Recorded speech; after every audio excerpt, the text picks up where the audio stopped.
And in this first lesson, I thought it would be, or it might be useful to start with the pronunciation of the vowels. Okay, and after that, of course, consonant will come, but it will be in the next lesson. Okay, so let's see now for the vowels, how it goes.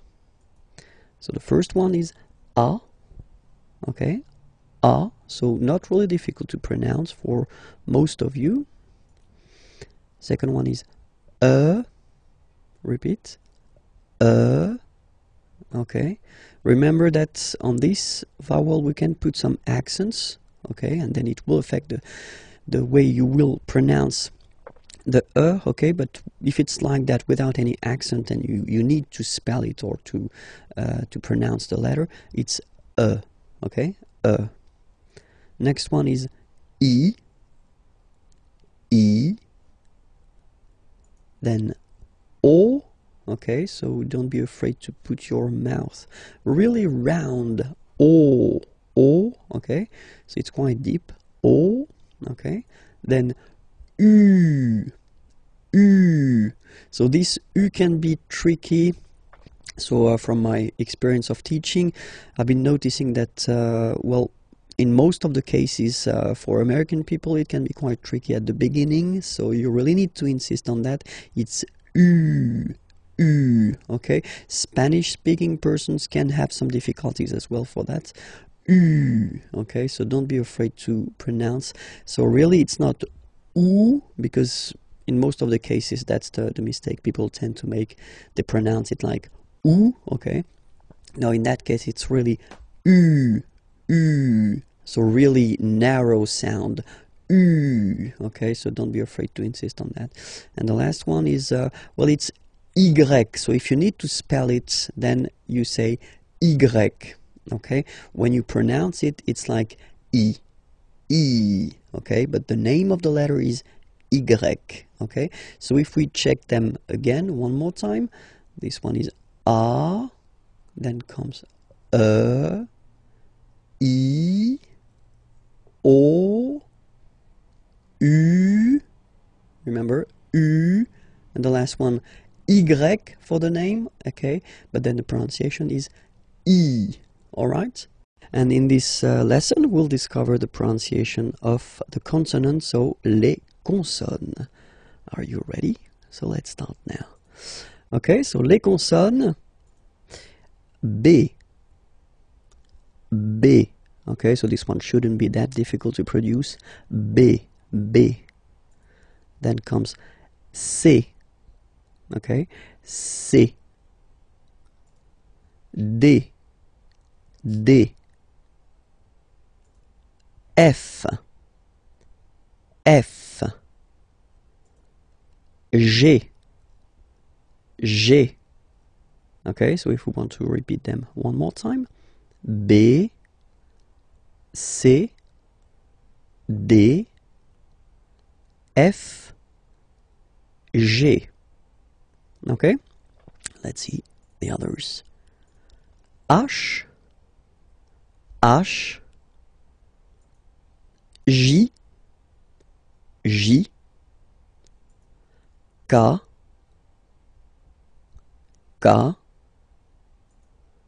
L, M. Okay, one more time.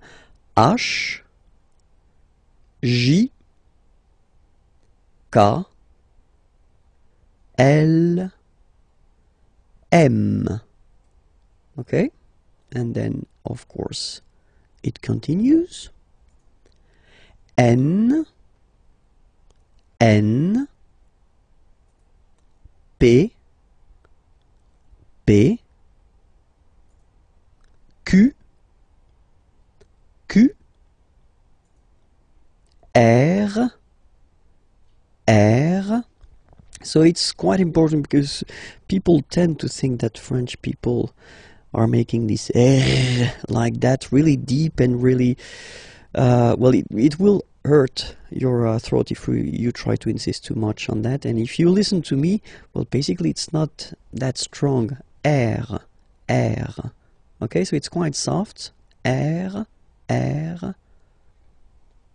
the next one is S, S. Okay, so let's see them one more time.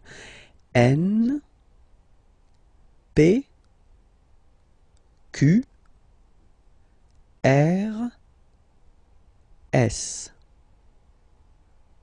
And the last consonant are T, T, V, V, W, W. Okay, so we've got this double, and then V, W, okay. X, X, and the last one, Z, Z. Okay, so remember to pronounce this D at the end. Z, Z. Okay, so let's see them one more time. T, V, W, X, Z. Discover les accents, so the accents. And normally when we talk about the accents, we tend to insist on the accents which are on the top of the letter E, okay, because they will change the pronunciation of the letter. When you put the accents on the top of O, I, or A, well, nowadays we don't really pronounce the differences, but then E is still affected by that, so you should really first remember the name of the accent, okay, and it's normally like that, okay, and then the sound that you will have to pronounce or to produce when you see it on the top of the okay, because so without any accent, this letter, if you remember, we saw that previously, is pronounced okay, but then when you put this one, so this one is called accent aigu, okay, it goes like that, in that direction, okay, and you will pronounce the letter like A, okay, listen to the difference, without the accent, with the accent, A, okay, without and with A, alright. Second accent that we can work on, it's a little bit the same, but it goes in the other direction. So if you look, it goes like that, okay, and then it's called accent grave, okay, and the sound that you will have to produce is eh. So it's really open. I mean, the sound is really open, and normally your mouth should be opened a little bit more than with the accent aigu as well. Okay, so it goes like eh. All right, don't be afraid to insist a little bit on the pronunciation, okay, first, and then you can make it shorter after, of course. Eh, eh. All right, so let's compare them. The first one is eh, and then the second one is eh. All right, the good news is that the next one, so accent circonflexe, is pronounced like accent grave. Okay, so it's the same pronunciation here, okay, and it's the open one, okay, eh, okay, eh, all right, so you can see that it's just like a little hat that you get to put on the top of okay, so let's see one more time the differences. This one, eh, okay, and then these two accents, like here, eh, open, eh, okay. The last one, tréma, well, basically it's quite rare, and the tricky thing is that in some cases you will have to pronounce it like eh, okay, like for instance Noël, okay, but then in some cases as well it can be pronounced like eh, okay. So my advice would be try to remember the word, and they are really rare, so don't be afraid about that, okay. So but that, let's focus on the three main accents here, okay. The first one, accent aigu, remember, e, accent grave, e, and the last one, accent circonflexe, e.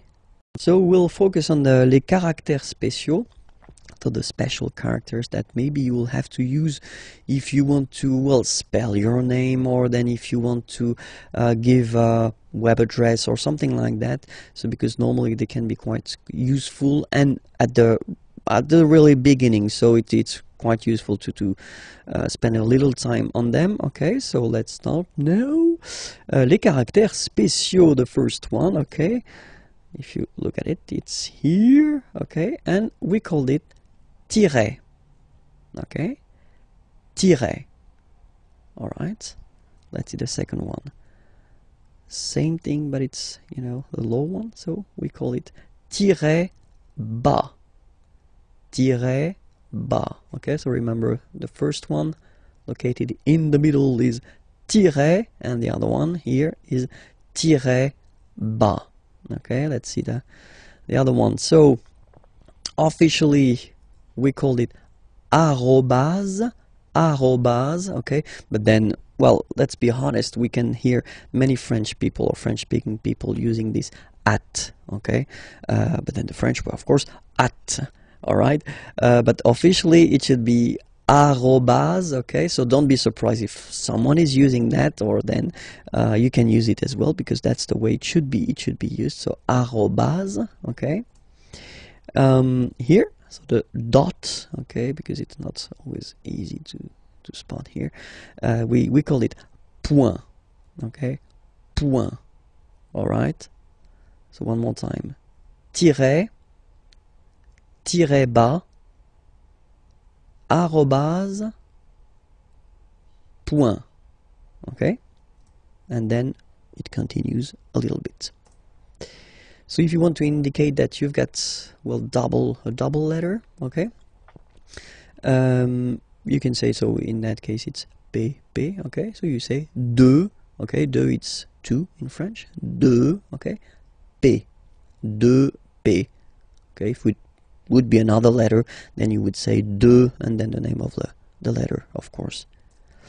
Then this one here is called apostrophe, okay, apostrophe, apostrophe,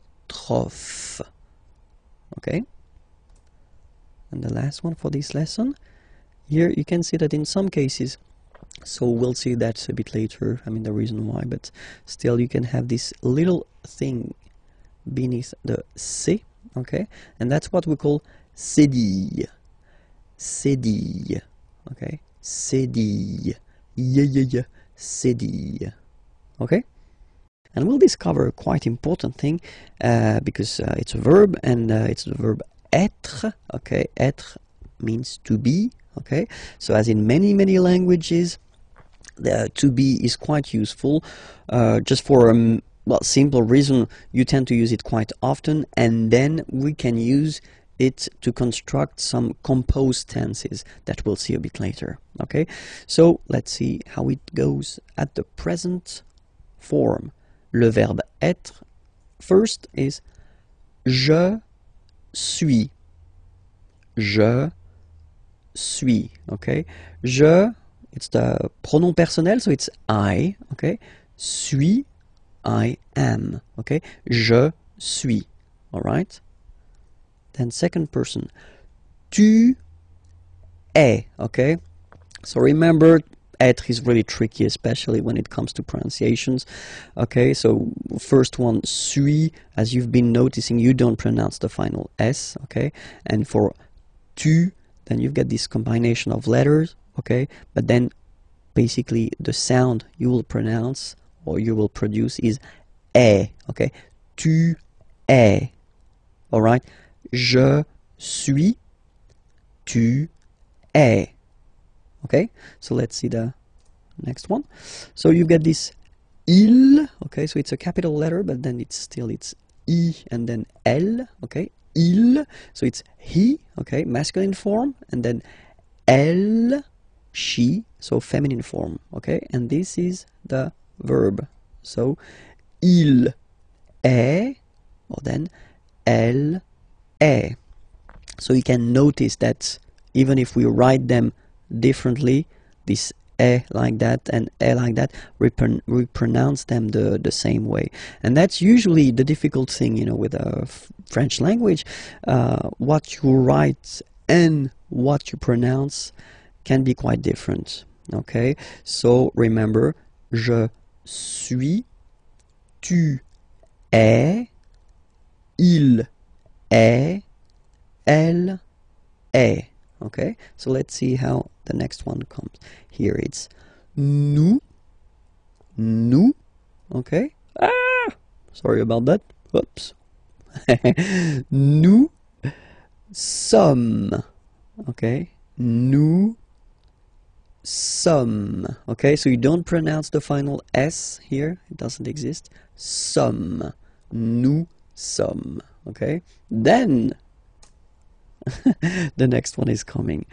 Vous êtes.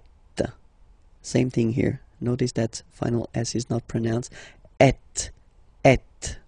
Okay, and then in French we tend to have this liaison. So liaison, it's like a link, okay, that we can make between the words. So in that case, vous is ending with S, and then you tend to make a little link between them. So vous êtes, z, it goes like that. Vous êtes, okay? Vous êtes, vous êtes. All right, so let's see one more time. Je suis, tu es, il est, elle est, nous sommes, vous êtes. Okay, and let's see the last one. Il. Okay, so you can notice that even if you've got this S at the end, and then here you don't have anything, well, you pronounce them the same way. Okay, il, singular form, il, plural form.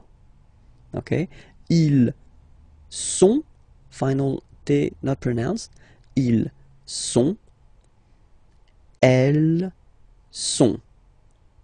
Okay, ils sont, elles sont. So let's see it again. Je suis, tu es, il est, elle est, nous sommes, vous êtes, ils sont, elles sont. All right. One more thing to notice, because it's quite important. This vous form, okay, can be used for the plural, of course, and then it's the polite form that we use if you meet someone for the first time. Let's say it's someone that you are connected to professionally, or it's, well, someone important, or then, well, in that case, or then you don't know this person, you should use definitely this vous, okay, for the first time. It's the polite form. After that, you can decide whether you want to use this tu form, okay, which is normally quite common in French, but then first remember that vous is better. Okay, let's see a few examples now. Okay, first, I've been writing this question. So, quelle est votre nationalité? Okay, so here to show you that it's here. Quelle means what, est is, votre, your. So it's according to this vous. Okay, so the polite form of your, and then nationalité, nationality. Okay, so let's repeat the question. Quelle est votre nationalité? All right. And in French, we tend to raise the voice at the end when we've got this little point d'interrogation. If it's a question, don't be afraid to go like yoop and raise a little bit at the end. Okay. So, quelle est votre nationalité? Okay. Quelle est votre nationalité? So if you want to present or to say where you're from, okay? So we're using this être for that, you know. Je suis, okay, so you've got here it already. And then you put this français, français, okay? It's French. Je suis français. Je suis français. Okay? Then another example. Quel est votre nom de famille? Famille, family, nom, name. So nom de famille, family name, last name if you want. Okay. Quel, it's still what.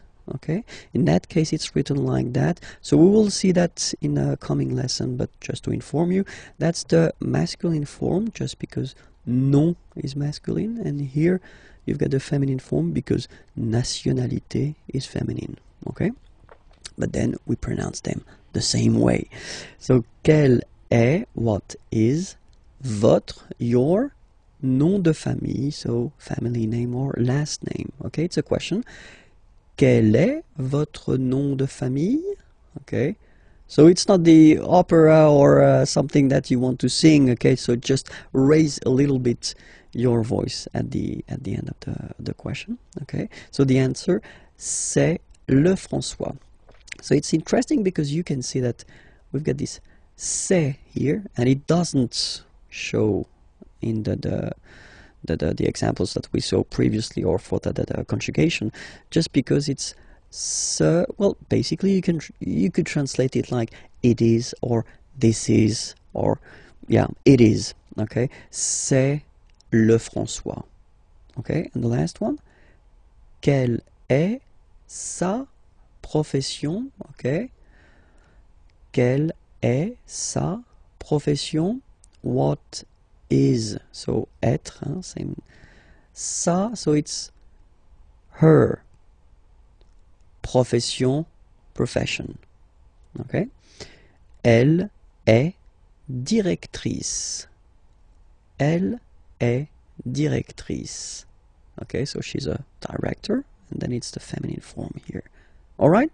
So the last lesson was introduction of le verbe être, okay, and I thought it would be more logical to continue with le verbe avoir. So avoir means to have, okay, and for the same reason as to be, okay, it's really useful and really used, so you should definitely know this verb avoir by heart if you want to master French language. Okay, so let's see that, the verb avoir, okay, and so we'll see the different forms. So the first one is j'ai.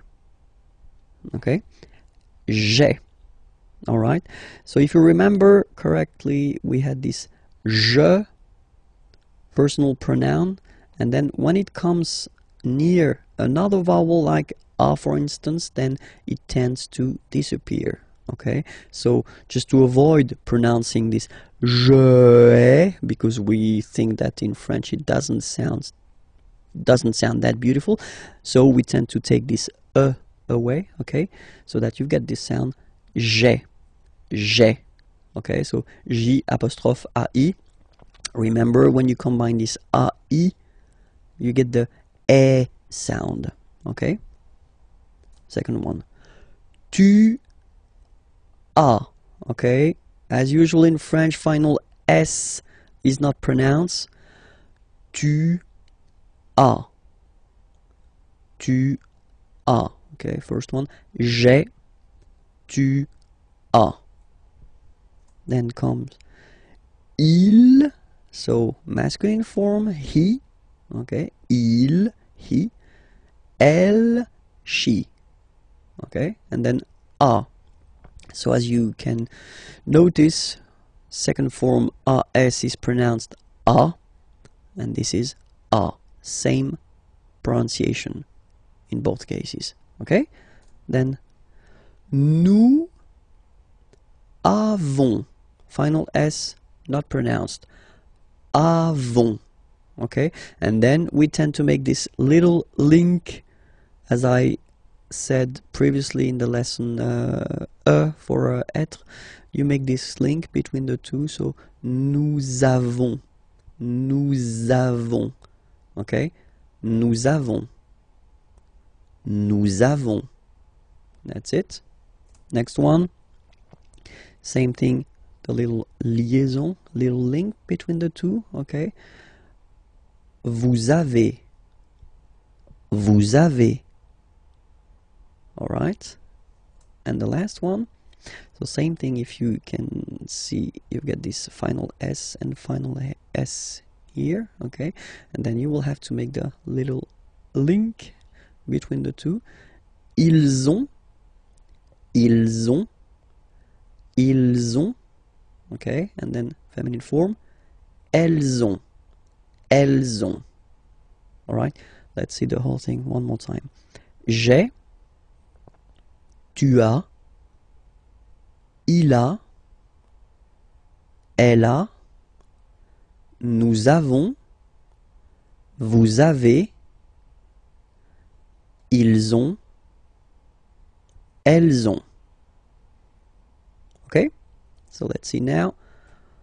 Just to make it more clear, remember, so I in French is je, you, it's tu, he, il, she, elle, we, nous, you, so as in English, first use for the plural, a group of person, okay, and then second use the polite form for you, one person. Okay, vous, il, elle. One last time. Je, tu, il, elle, nous, vous, il, elle. Discover le verbe aller. So the verb aller, aller means to go, so it's really useful because, well, we tend to use it like that, so for the main to go reason quite often, and we use it as also like in many languages for what we call the futur proche, so the near future. I am going to, and then you put a verb at the infinitive. So it is quite used, especially in the oral language. We tend to maybe use it a little bit more than the real future. Okay, so let's see how you conjugate this aller verb. The first form is je vais. Okay, so remember, final S not pronounced here. Je vais. Okay, when you combine this A-I, you get the sound E, really open. Okay, je vais. D'accord? Tu vas. Final S doesn't exist. Tu vas. Tu vas. Okay, then we've got this il, so remember, il, it's for the masculine form, so he, okay, and then elle, she, okay, and then you get the va form. Basically, you pronounce it like for the tu, because you don't pronounce the final S, okay, il va, elle va, okay, je vais, tu vas, il va, elle va. Then nous, so we, plural form, nous allons, okay, and if you, so final S not pronounced, and then if you are purist, and I'm sure you are, you want to make this beautiful and little liaison, so this little link between the words, so it does mean that you will have to pronounce this z sound, okay, listen to me, nous allons, nous allons. Okay, nous allons. That's it. Same thing here. We'll have this little link between the two. Vous allez. Vous allez. And the last one. So remember, here you've got this S just to make the difference between the singular and the plural, because when you put the plural form, normally you tend to add S at the end of the words. Okay, like here. But then you don't pronounce it. So ils vont, final T not pronounced, ils vont, and then feminine form, elles vont. Alright, let's see everything again. Je vais, tu vas, il va, elle va, nous allons, vous allez, ils vont, elles vont. Alright?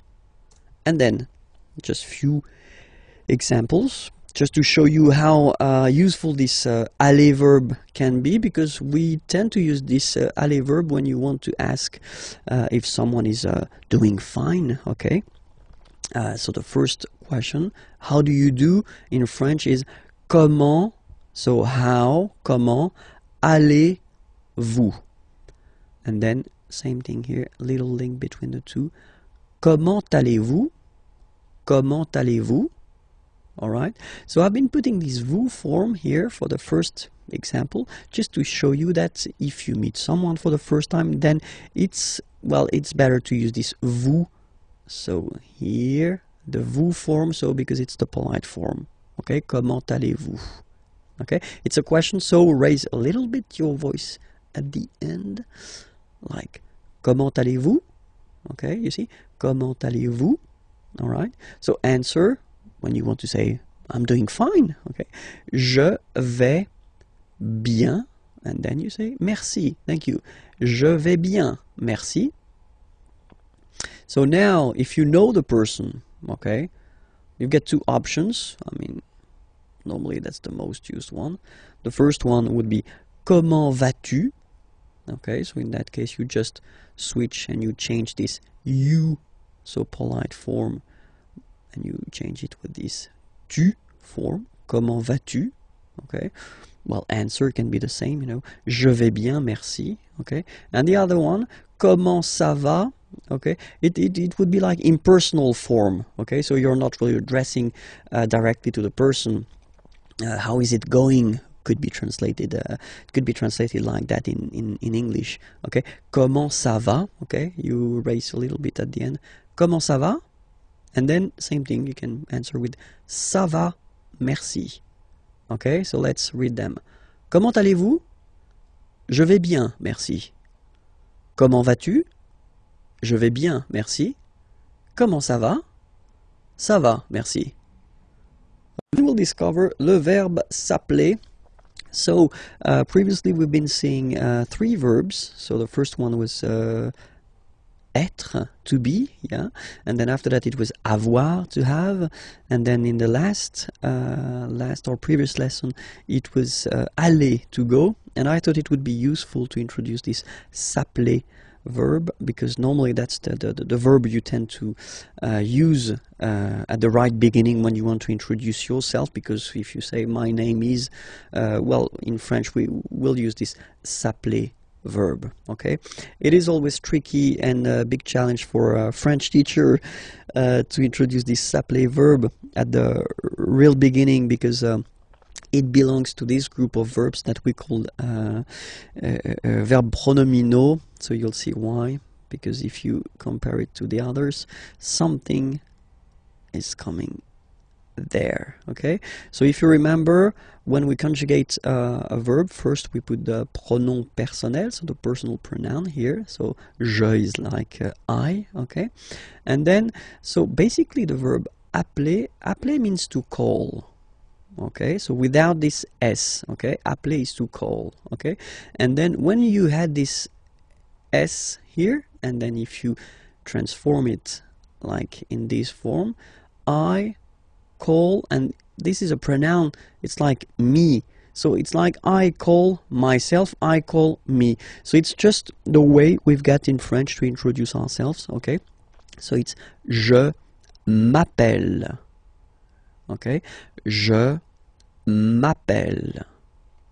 Alright, second form, tu t'appelles. Okay, remember, final S not pronounced. Tu t'appelles. Okay, then il s'appelle. Il s'appelle. Elle s'appelle. Elle s'appelle. And then the funny thing for nous or vous, you'll see that, well, basically we repeat it, it's just a pronoun. So we call ourselves, if you want, okay, but then we put the pronouns before the verb. Okay, nous appelons, and then little link would be perfect. So let's pronounce the whole thing again. Nous appelons. Nous appelons. Okay, final S doesn't exist. Nous appelons. Okay, then vous appelez. Vous appelez. Okay, so you can hear we put the little link again here. Vous appelez. All right, and the last one, Il s'appelle. Elle s'appelle. Okay, so one thing that you should remember, and probably you did here. Okay, so here for nous and vous, so we've got only one L, like here in the infinitive form. So that's the reason why I've been pronouncing appelons. Okay, and then appeler. Alright, but for je, so if you can spot it here, look, we've got double L here, double L, and then for the plural form double L. So when you get this E vowel and then you get a double consonant, and well, they are the same, then it does change the pronunciation of E. You tend to pronounce it like really open.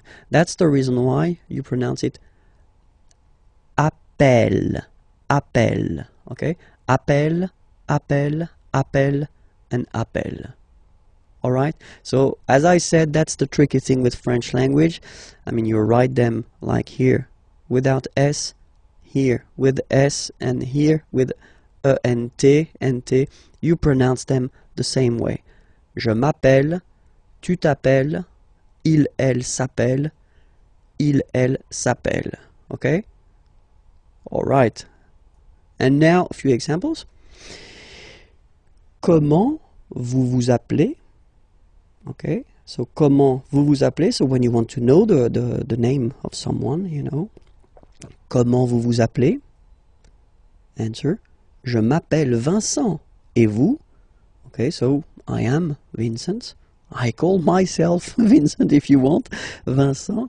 Et vous? And you? Okay, so you want to know the name of the person who is asking this question. Okay. The other possibility that you would have, you know, so first you've been starting with comment and then vous vous appelez. Okay, so that's the, well, a common way of asking the question. All right. Other possibility would be to start with vous vous appelez. Okay, so technically you just take the verb and then you put this comment, how, at the end. Okay, it would be possible as well. Okay, remember to raise your voice. Vous vous appelez comment? All right.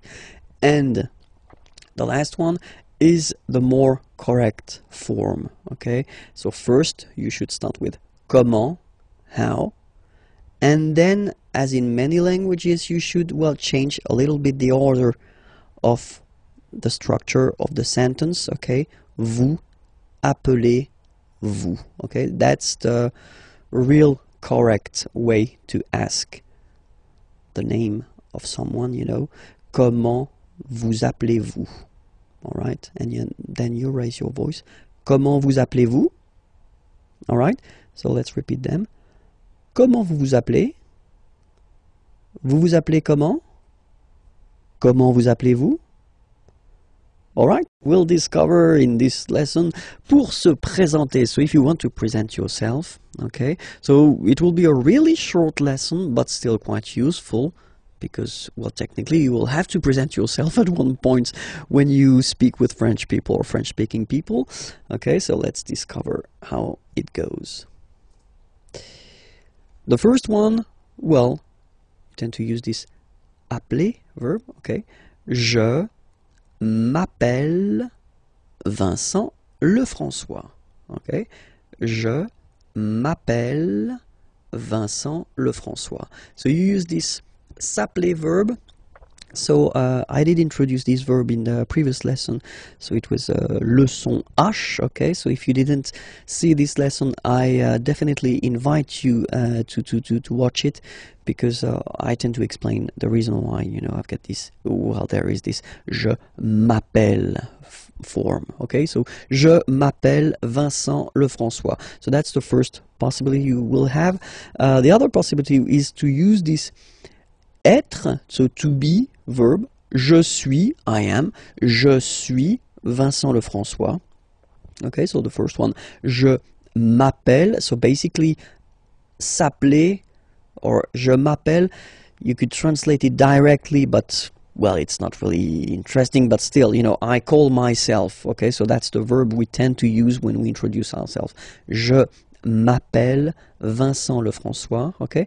And then the second one, I am, je suis Vincent Lefrançois. And the last option we will have is mon nom, my name, mon nom is Vincent Lefrançois. Okay? First option, je m'appelle Vincent Lefrançois. Second, je suis Vincent Lefrançois. Last one, mon nom est Vincent Lefrançois.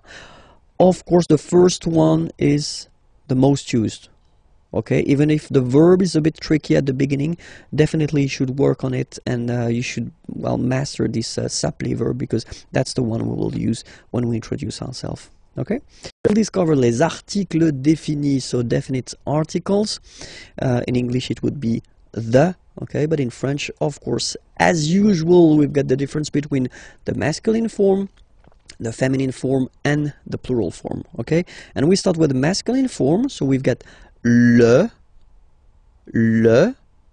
okay, and then in some cases this vowel if it's close to other vowels, so if there is a word after that starting with a vowel, in some cases it will have to disappear. Okay, so you will get this L apostrophe, so that's the reason I've been writing it here. Okay, but then the main form is le. Okay, then la, feminine form, la. Same, for the same reason, you know, you will have this option L apostrophe as well. And then the plural form is les. Okay, so whereas in English you get there is only this the form, in French we will have the difference between the masculine form le, the feminine form la, and then the plural form les. So of course, according to the word, you will have to choose the correct article. So we'll take a few examples here. The first one is chien. Chien is a dog, and in French, chien, like that, it's masculine, so le chien. So basically you just put the article le and then chien. Okay, in that case, second case, ordinateur, well, you can see that it starts with the vowel o. Okay, and as I said, you know, and o, they don't get along that well, so you get to take this away, and then you get this l'ordinateur. All right, and third example, so I took on purpose this hôtel, okay, because it starts with H, but remember that in French we don't pronounce H. Okay, so basically the first sound of the word is the vowel O. Okay, so for the same reason, needs to disappear. L'hôtel. Okay, so if we repeat them, le chien, l'ordinateur, and then l'hôtel. Okay, feminine form, la famille. Okay, so no problem, so family, la famille. Okay, then we've got argent, money, argent, same for the same reason, so l'argent. Okay, you get to take this away, l'argent, and same thing as previously when what we saw for the masculine part. Even if you've got this H, then the first sound you hear is A. Okay, so for the same reason you will have to take this A away, and then you get this l'habitation. L'habitation. Okay, and then I've been taking, well, basically the example from here, chien. Okay, and then I put S at the end, and it's the mark of the plural. Okay, so you put les chiens, the dogs. Okay, les chiens, and then you take famille, family. Okay, you just add this final S, and you get the plural form, les familles. Okay, remember, chien, singular form, chien, same pronunciation, but you put this S. Okay, final S, not pronounced. Famille, singular form, famille, plural form, same pronunciation, S, not pronounced. Okay, we'll discover les articles indéfinis. So indefinite articles. So in English there is only one, and it's or un. Okay, and in French we've got always the difference between the masculine form the feminine form and the plural form, as we saw in the previous lesson. Remember, for the definite articles, okay, it was the same, okay, and in this lesson, so article indéfini, well, it's the same. We'll start with the masculine form, and the masculine form goes like that. So when you put these two letters together, it can be quite tricky to pronounce at the beginning. Of course, after that you will master it without any problem and without any doubt, but you've got to pronounce it like un. So it's what we call the nasal, so it goes in your nose, okay? Un. So if you listen to me, you don't hear any N, okay? So it's just a combination of the two. Un. Alright? Okay, so that's the masculine form. Then the feminine article is here, and it's easier because if you have this U, N, E, then you pronounce it une. Okay, masculine, un, feminine form, une. Okay, and then the plural form, des. Alright, here S, you pronounce it like e. Okay, un, une, des. Alright, let's see a few examples now. Okay, here ami means friend. Okay, un ami, and then we tend to make this little link between the two. Un ami. Okay, soleil, sun. Un soleil. Livre, book. Un livre. Voiture, car, feminine. Une voiture. École, school, feminine form as well. Une école. Décision. Une décision. Don't ask me to translate this décision. Come on, please. Ami, so I've been taking this now. Look, ami here. So we've got the masculine form and it's the singular. Remember, if you want to put the plural form, then you just add this final S here.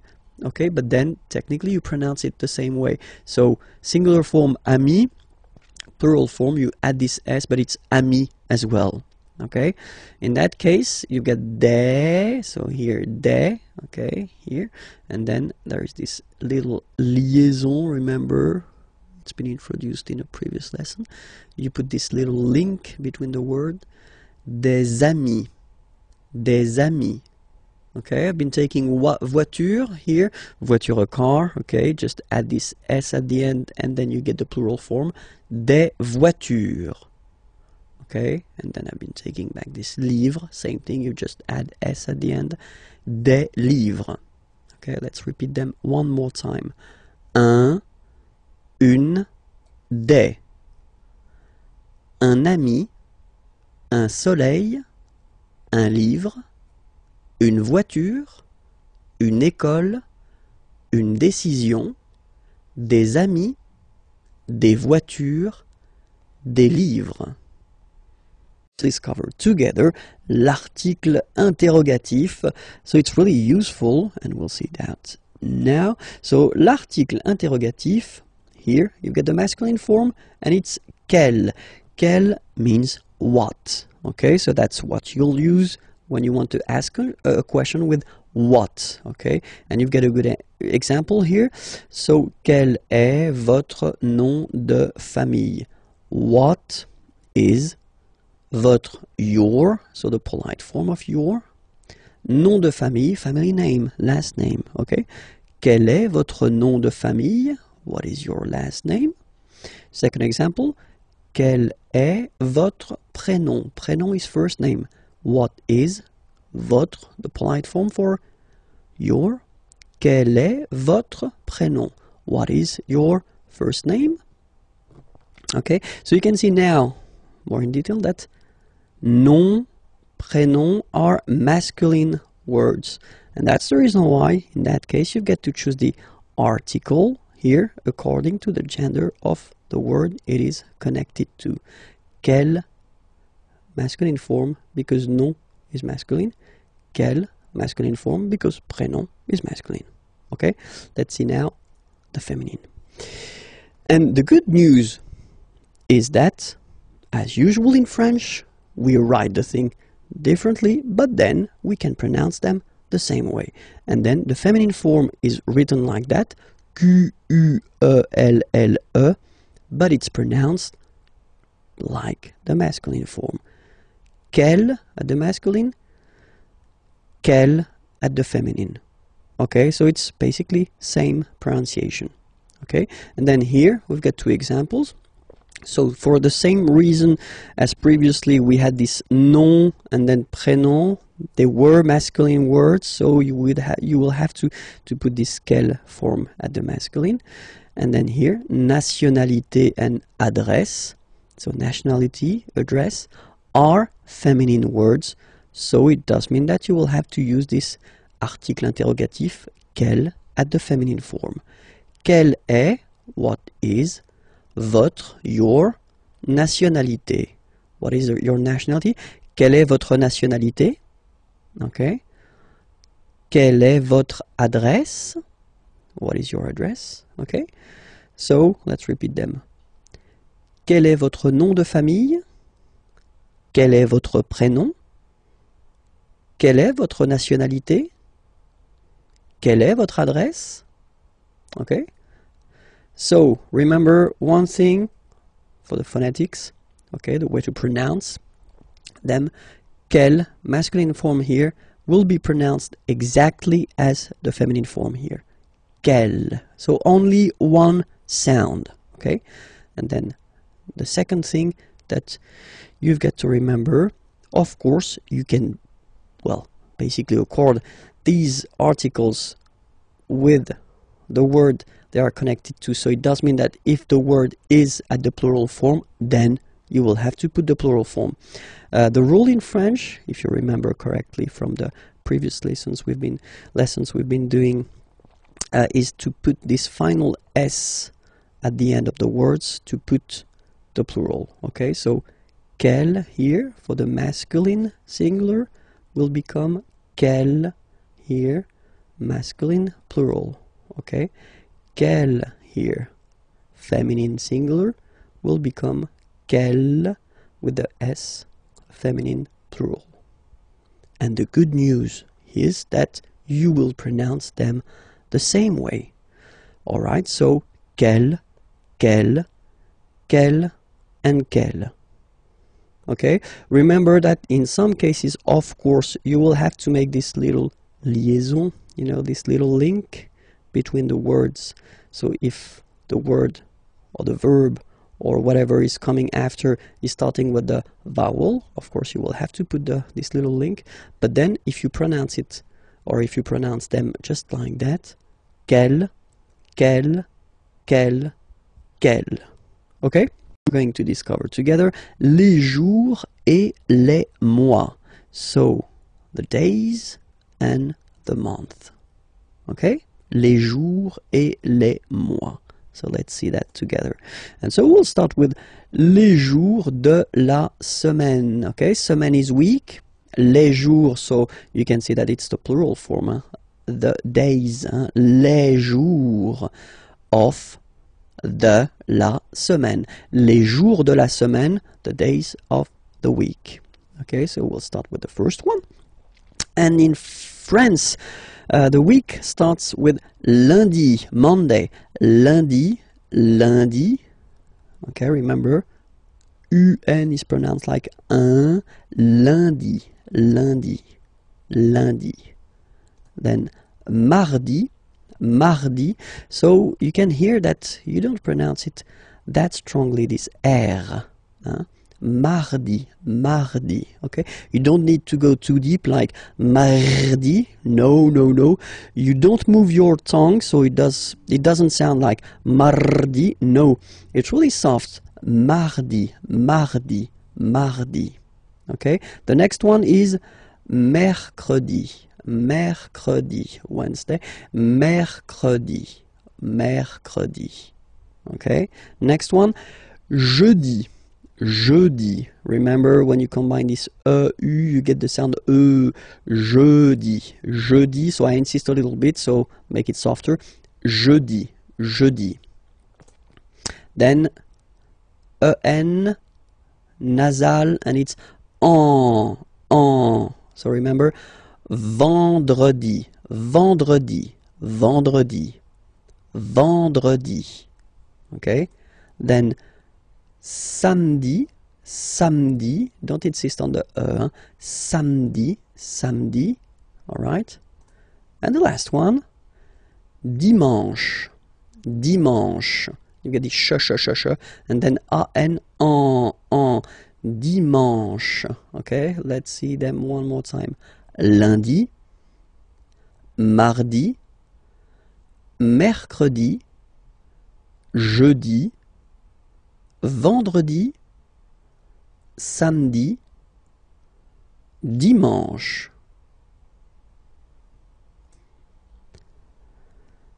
Normally, in France, we tend to use this le weekend. So if we're talking about the weekend, okay, but then pronounce it the French way, weekend. Le weekend, okay. But then in other French-speaking countries, they tend to use this la fin de semaine, okay. But then in most of the cases, if you talk with French people, it will be le weekend, le weekend. If you want to talk about les mois de l'année, okay, année, year, mois, month, okay, les mois de l'année. So we'll see now the first one. The first one, January, so it looks, well, it looks a bit the same, no? No, wow, no. But anyway, janvier, so that's the way to pronounce it. Janvier, A-N, en, okay, and then ye, janvier. Then comes février, février. Okay, remember when you have this accent aigu on the top of then you pronounce it e. Okay, there is a lesson regarding this topic, so don't be afraid. And if you're not sure about that, well, try to practice it. Février, février. Okay, then mars. Okay, so in a way it's an exception because normally final S is not pronounced in French. Okay, we've got some exceptions and this one is one of them. So mars, pronounce the final S, mars, mars. Okay, then avril, avril, avril. Nothing really tricky about this month, I mean, for the pronunciation. Avril. Okay, here be careful because people tend to try to pronounce it the English way. In French, remember when you combine this A and then I vowels, you get the sound E. So really open E, okay, and then you pronounce it me. Okay, so don't pronounce I, don't try to pronounce it. No, it's me. So it's not my, it's me. Okay, and then here, well, it's a bit tricky, but still, IN goes like un, okay, and then you get juin, juin. Okay, let's see them one more time. Janvier, février, mars, avril, mai, juin. Okay, second round. Hop.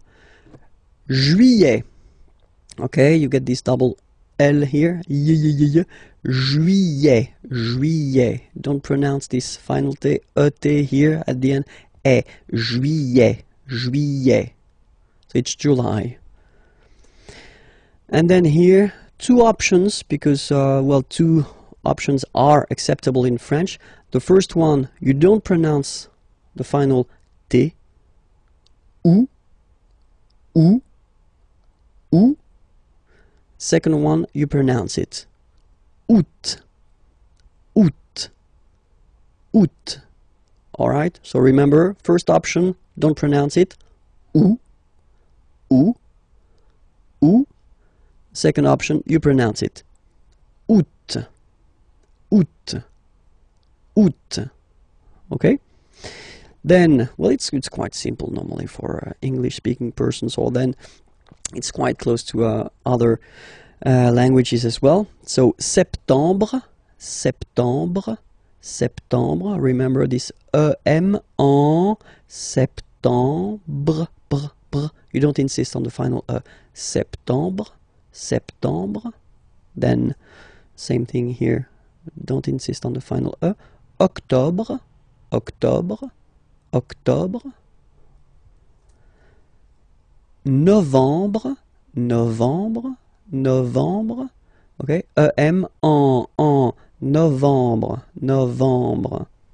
And the last one, décembre, décembre, décembre. Same thing, EM en décembre. Okay, so let's repeat them. Juillet, remember this, juillet. Août, first option. Août, second option. Septembre, octobre, novembre, décembre. Okay? The little gift. L'hiver, l'hiver, and it means winter. So I've been putting this M here just to tell you that it's masculine. L'hiver, le printemps, le printemps, spring, l'été, l'été, summer. So I forgot to put it, but here I should put M because it's masculine. L'été, l'automne, l'automne. And same thing here, it should be M, automne, masculine, l'automne. Okay, so let's repeat it. L'hiver, le printemps, l'été, l'automne. And then, the last thing for this lesson, if you want to introduce the dates, okay, so if you want to tell what day it is today, so aujourd'hui means today. Aujourd'hui, today. Nous sommes, so we use the verb to be, okay, we are, nous sommes, le 8 juin 2012. Okay, so forget for the 2012, don't be afraid. We'll see that a bit later for the numbers. Okay, aujourd'hui, today, nous sommes, we are, le, you put the article, definite article, okay, and then you put the date here. Okay, you start with the number, the month, and then the year. Okay, or then, second option, aujourd'hui, so it doesn't change, it's here, today, c'est, it is, this is, and then you put the date, le 8 juin 2012. Okay? Le masculin et le féminin. So let's see how we will modify some words that are masculine into a feminine form here. Because, for instance, we're talking about, well, whether professions or occupations. Here, student, assistant, actor, dancer, baker, and then computer scientist. It looks quite nice in English. Informaticien is nice, but still in English. Computer scientist, it's really interesting. Okay, so the rule in French is to add a at the end of a word to put the feminine form. Okay, so for instance here we've got étudiant, and then we've got assistant here. Okay, you just take it back here, étudiant, and then you will add this E at the end without modifying the first part. Okay, so it will of course change a little bit the pronunciation, because you will pronounce it at the masculine form. Il est étudiant. Okay, A-N-T, étudiant. Okay, but then for the feminine form, elle est étudiante. Okay, t. Okay, you don't really insist on the E, but you insist quite much on the T. Elle est étudiante. Il est assistant. So don't pronounce the final T here. But for the feminine form, elle est assistante. Okay, étudiant, étudiante. Assistant, assistante. All right. Then we've got now the tricky ones. Il est acteur. Okay, so it's one of the irregular ones. E-U-R here, acteur, and it will become ris. So E-U-R is becoming ris. Elle est actrice. So acteur is becoming actrice. Okay, and then we've got a second group with this E-U-R combination. Il est danseur. E-U-R is becoming euse. Danseuse. Okay, danseur masculine, danseuse feminine form. Il est danseur. Elle est danseuse. Okay, then we've got this group like boulanger, boulanger, E-R. So if you add this final E at the end, then you will have to put this accent here, accent grave.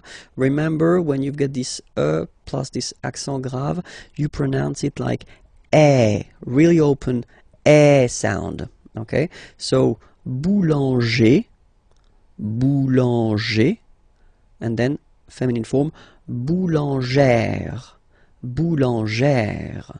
Same thing, don't insist too much on the final E, boulangère. Okay, il est boulanger, elle est boulangère.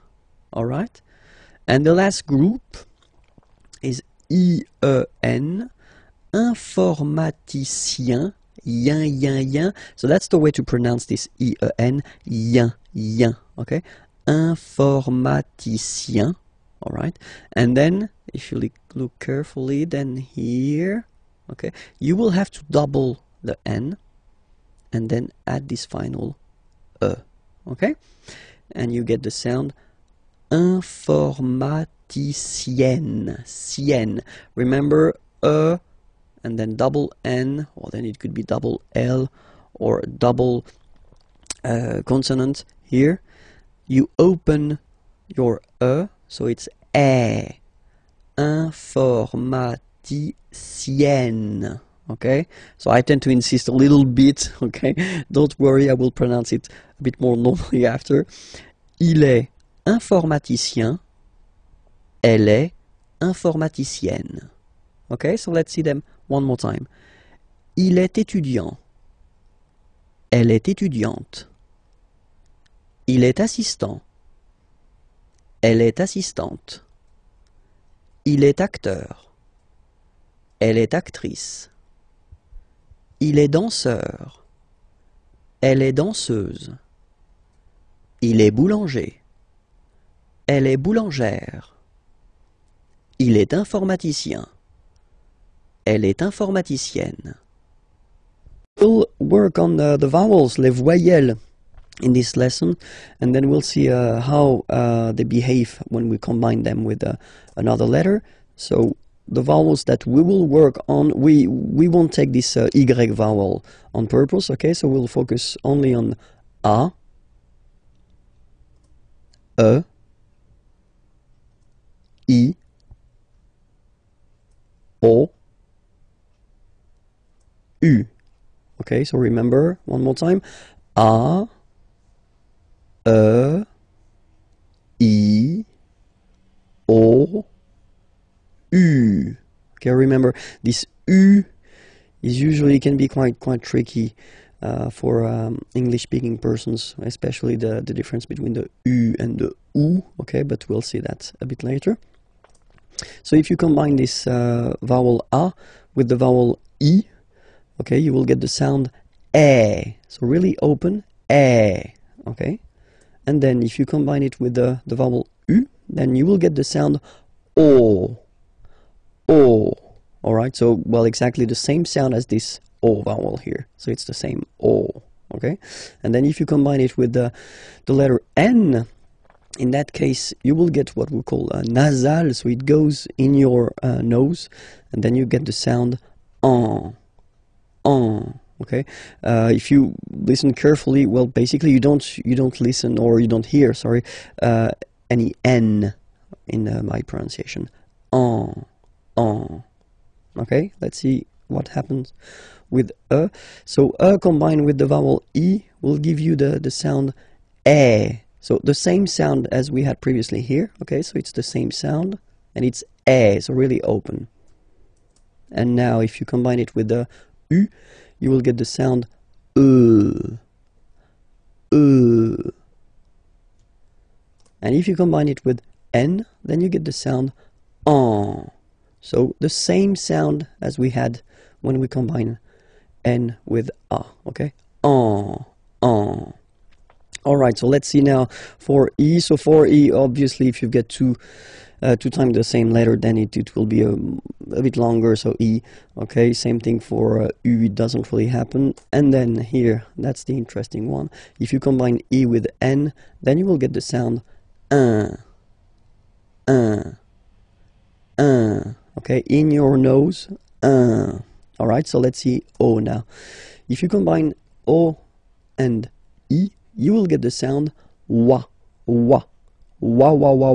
So make it, repeat it like that, you know, wa. And then after that, only one, wa. Okay?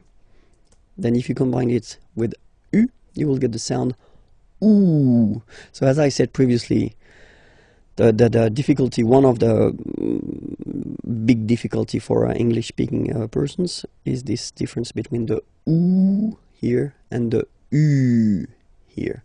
Ooh, oo. Okay, so you'll have the time to work on that, but still it's oo in that case. If you combine it with n, then you will get the sound on. Same thing, nasal, so in your nose, on. Alright, let's see the last one. So if you combine u and e, you get the sound oui. Alright, so really u, it's not oo, okay, so it's u, oui. Alright, and then, well, basically it doesn't exist, this uo. And if you combine it with the n, then you get the sound un.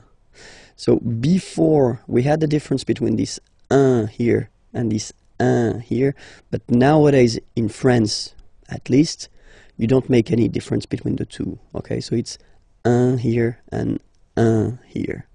All right, so let's see them one more time. A, e, o, en. E, en. I, un. O, wa, ou, on, u, ui, un. We'll discover les chiffres in this lesson. I hope you're ready because it's starting right now. Les chiffres. 0. Okay, so remember, you get this z and then e accent aigu, zéro. Okay, then 1. All right, so when you combine this u and n, you get the nasal sound 1. 2. Final X not pronounced, okay? 2. 3. Final S not pronounced. 3. 4. Okay? So remember that even if you get this U vowel here, basically you don't pronounce it, because that's the rule in French. When we get this Q letter and then a vowel after, then we will have to put this U, okay? So you get this Q-U-A, but then the sound that you will pronounce is K, okay? 4. All right? And next, 5.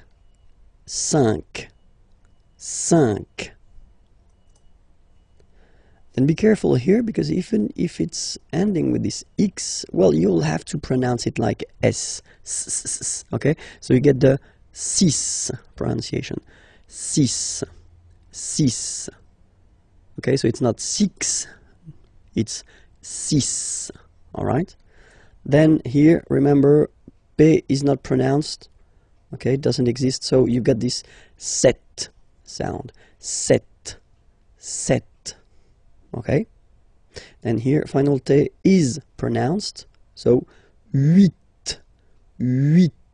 Remember in French this H letter here, okay, doesn't exist phonetically, so we don't really pronounce it, okay? So if you listen carefully, you will only listen or hear these vowels at the beginning of the word. Huit, huit, okay? And then neuf, neuf, neuf, okay? And we'll discover a quite useful thing, because in leçon B, if you remember carefully, I did introduce the numbers till 9, and then we'll continue, so from 10 to 20, okay? De 10 à 20, okay? So let's start now. 10, okay? So remember, final X here is pronounced like S, 10, 10, okay? Then 11, 11, okay? So O plus N give you the sound on, 11, 11, okay? Final E doesn't exist phonetically, 11, okay? 12, 12, O, U, the two together will give you the sound OO, okay? And then Z, 12, 12, alright? Then now if you combine this E and E, you get the sound E, really open. 13, 13. Final E, as usual, not pronounced. 13, 13. Okay? And here, 14. So remember, Q and U here, well, basically you get to put this U vowel, because that's the rule in French, even if you don't pronounce it, okay? So you will get the sound K here. K. 14, 14, okay? Same thing here, U doesn't exist, so 15, 15, 15, alright? IN, nasal, so it's 1, 1, 15, 15, okay? Then it continues, of course. Now you get this 16, 16, same thing, final E doesn't exist, 16. E and E together, they give you the sound E, really open. 16, 16, okay?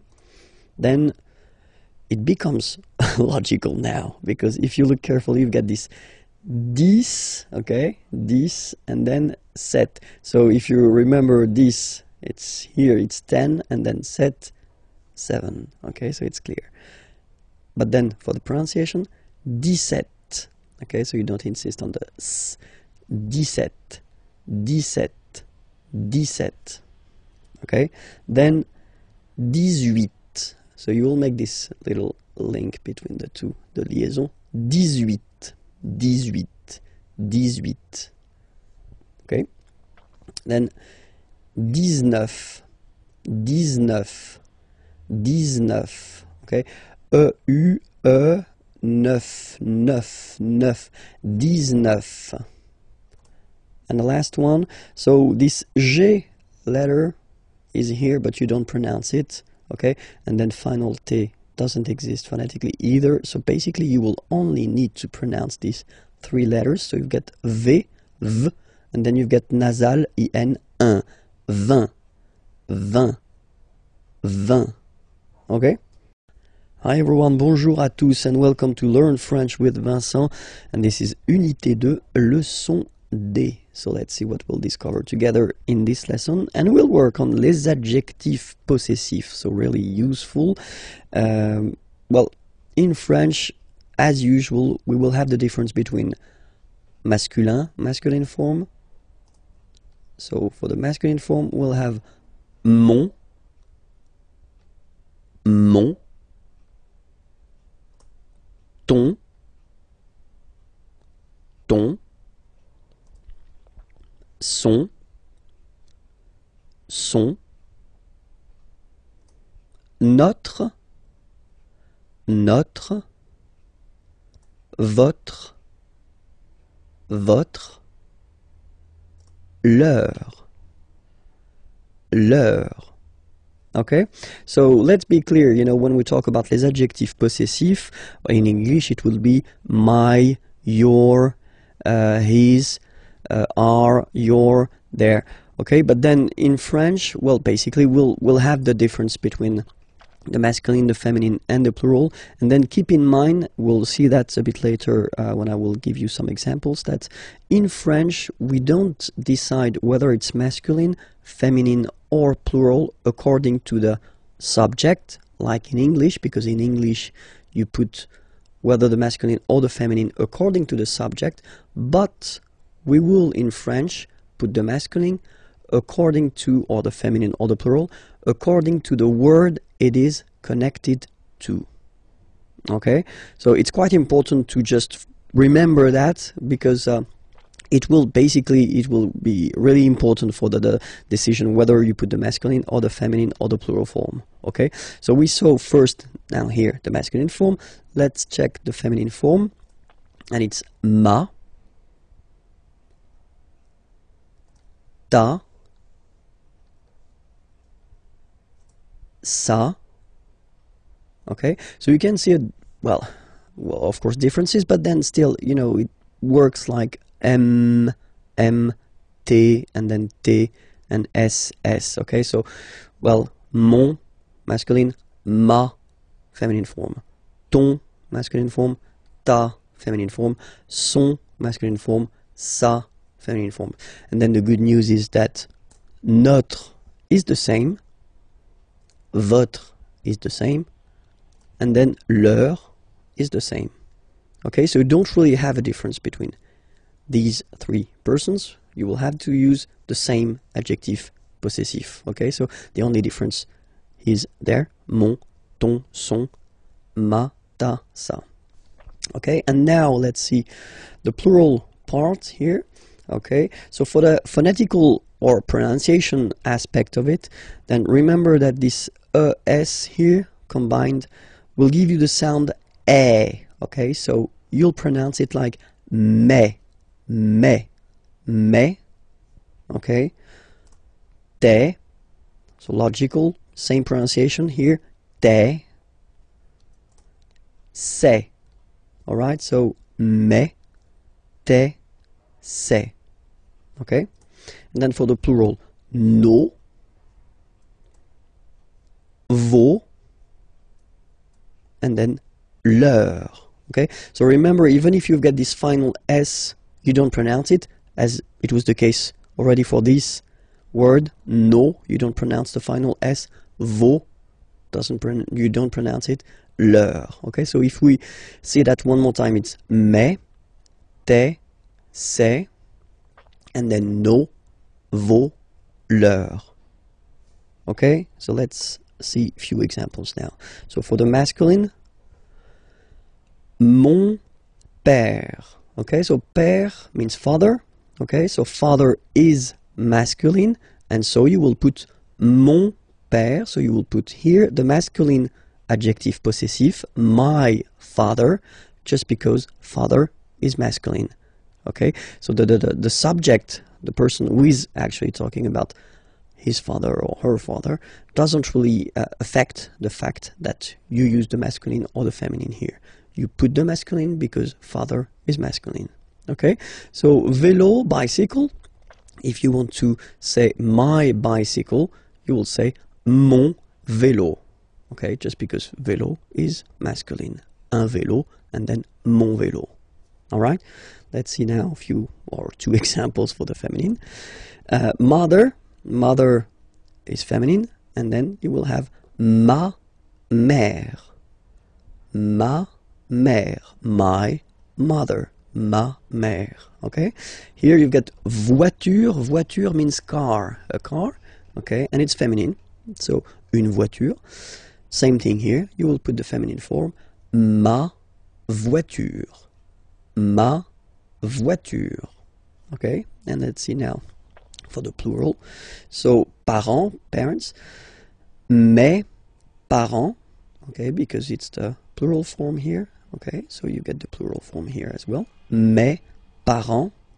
Okay, and then amis, friends. Okay, it's the plural form, so it's mes amis. Okay, and then let's be purist and make this beautiful liaison between these two words. Mes amis, mes amis, mes amis. Alright? So, I hope it's clear. Because, of course, as usual in French, we've got some exceptions. And the exceptions are for the feminine words. Like identité, for instance. Identité, so it does mean identity, okay? If you look carefully at this word, you can notice that it is starting with a vowel, so E in that case, okay? And then for aesthetical reasons, we think that ma identité, so the way that normally you should put the feminine form, so ma identité, doesn't sound nice, so for that reason we put the masculine adjective possessive. So remember, with the words, feminine words that start with a vowel like I here, identité, you will have to use les adjectifs possessifs masculins, so the masculine form. So it goes like mon identité, so my identity, mon identité.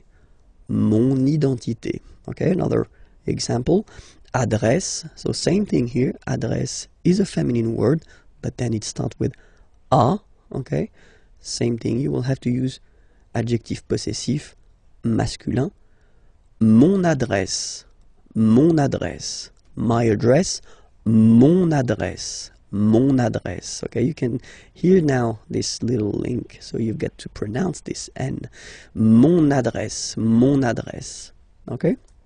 And the last one I took, same thing, opposition, well, basically feminine, but then it starts with the O, mon opposition, you make this link, hein?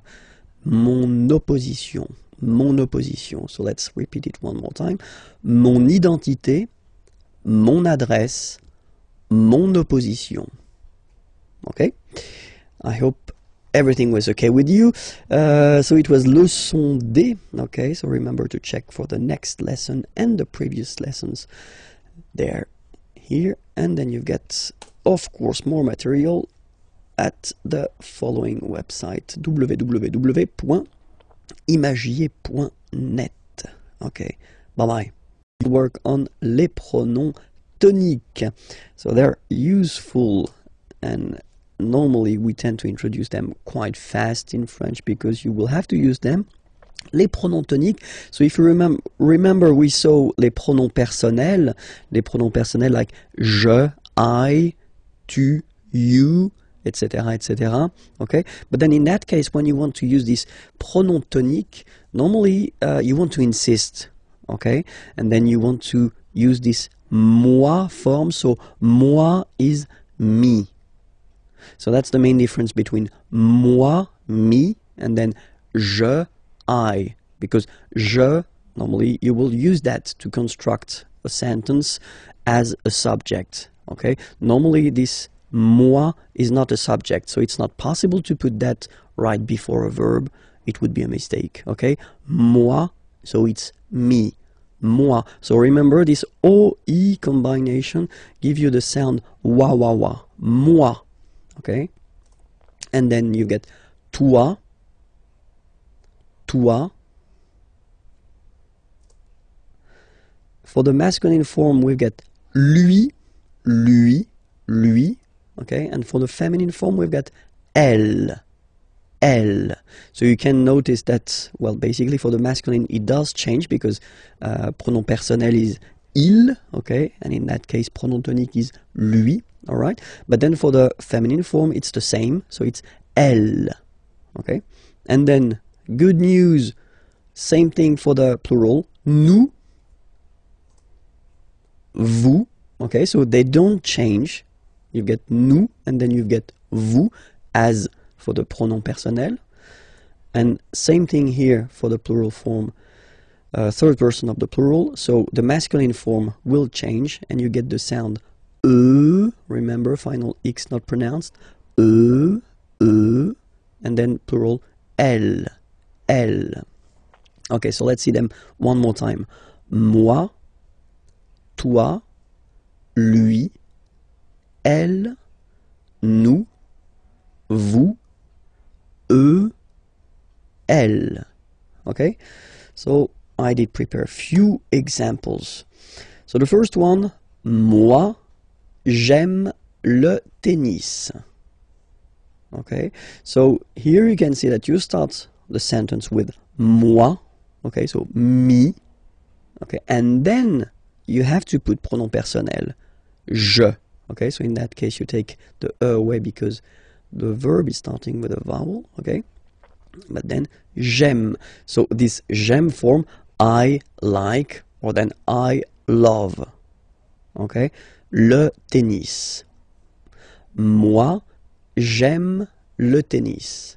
So basically, if you start with moi here, you want to insist on the fact that you really like or you really love tennis. Okay, let's see the second example. Toi, tu préfères le golf. Okay, préférer to prefer, obviously. Okay, toi, tu préfères le golf. Toi, tu préfères le golf. Okay? And then here, so we've got here the masculine form. And here we've got the feminine form. So let's see the masculine form first. Lui, il adore le foot. Lui, il adore le foot. Okay? So here, lui, pronom tonique, and then il, pronom personnel, adorer, to adore, le foot. We're talking about football here, okay? Elle déteste, détester means to hate, okay? Le basket, and we're talking about basketball here. Basket, okay? Elle déteste le basket, okay? So even if you see them twice, I mean, you've got this elle, okay? Then remember that in that case, basically you want to insist, really, so you put first pronom tonique. It does look the same as pronom personnel here, but still, you get two different pronouns here. Pronom tonique and then pronom personnel. Elle déteste le basket. Okay? Same thing here. Nous aimons bien la boxe. Okay?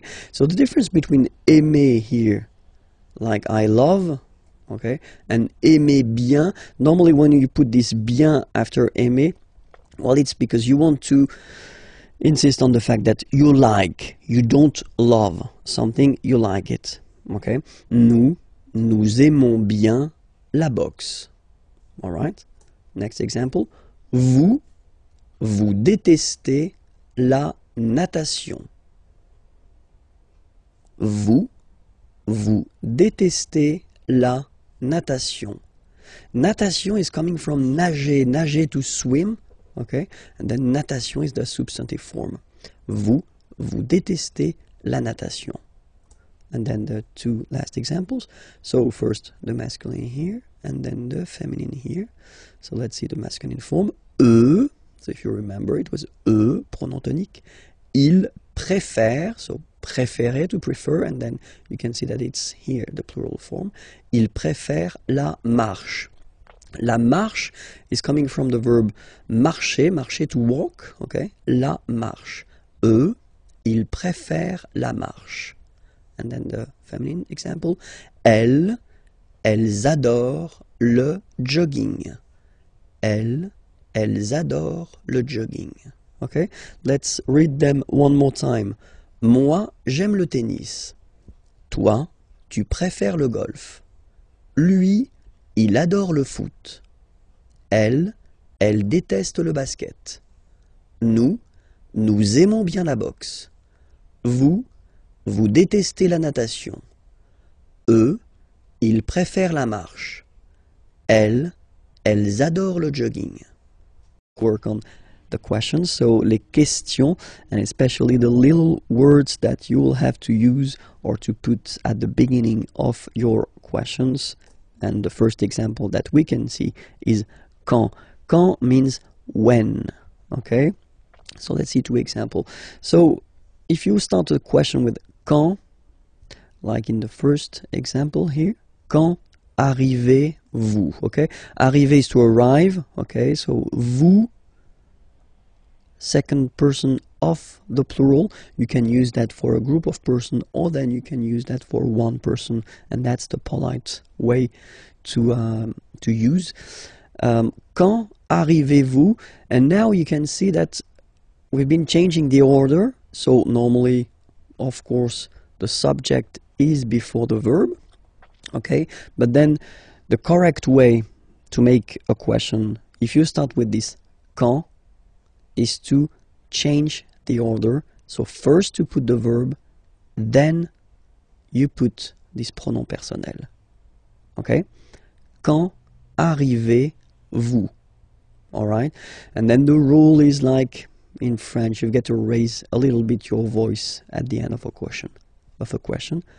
Quand arrivez-vous? Quand arrivez-vous? Okay? Make this little link between the two. Quand arrivez-vous? Quand arrivez-vous? All right.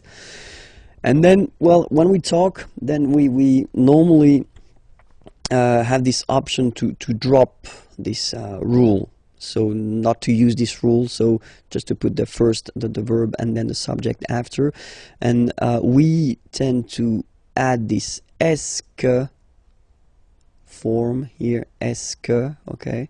So, and you'll get this question. So, quand est-ce que vous arrivez? It is exactly the same question, okay? It is quite long if you compare it to the first one. It is more spoken, okay? It is less formal, and that's normally what you'll hear if you talk with French people. Quand est-ce que vous arrivez? Quand est-ce que vous arrivez? Okay, and then here you see that because you've been using this est-ce que form, then you keep the normal order. So first the subject, vous, and then the verb. Okay? Quand est-ce que vous arrivez? Alright, and then don't be afraid to raise your voice a little bit at the end. Quand est-ce que vous arrivez? Quand est-ce que vous arrivez? You see? So it's not really the opera. You don't need to go really high, you know, but it's just a little bit. Quand est-ce que vous arrivez? That's it. And the next one is où. Où means where. Where. Okay, so quand, when, remember? Où, where. Two examples. Same rule, okay, so the formal or the classic way, if you want to ask a question with où, would be to change the order. So first the verb, then the subject here. Où habitez-vous? Où habitez-vous? Where do you live? Habiter is to live. So you live like if you're talking about the place where you are living, okay? Où habitez-vous? Où habitez-vous? And then same possibility, you just add this est-ce que, and then you keep the normal order of the sentence, so subject and verb. Où est-ce que vous habitez? Où est-ce que vous habitez? All right. Next. Pourquoi? Pourquoi is very useful because it's why. Okay, so remember, quand, when, où, where, pourquoi, why. Same thing here, okay, pourquoi, you should change the order. Okay, so first the verb and then the subject. That's the correct or formal or classic way of asking a question. Pourquoi venez-vous? Venir is to come. So why do you come? Pourquoi venez-vous? Pourquoi venez-vous? All right. Same rule here. If you want to add this est-ce que, then you just keep the classic order like subject and verb. Pourquoi est-ce que vous venez? Pourquoi est-ce que vous venez? Okay. And then comment is how. How. Comment venez-vous? How do you come? Comment venez-vous? Comment venez-vous? Comment est-ce que vous venez? Comment est-ce que vous venez? And then the last one. Combien? How much, how many? So in French we use this combien, how much or how many. Combien de sucre? Sucre means sugar. And then voulez-vous? Okay, vouloir, to want. Okay, so how many sugar do you want? Combien de sucre voulez-vous? Combien de sucre voulez-vous? Combien de sucre voulez-vous? And then same thing here, just add this est-ce que. Combien de sucre est-ce que vous voulez? Combien de sucre est-ce que vous voulez? All right. Discover together le verbe faire, so the verb to do. Okay, so faire is really useful because we tend to use it quite much in French. Okay, so it's, well, usually quite important to discover this verb at the right beginning.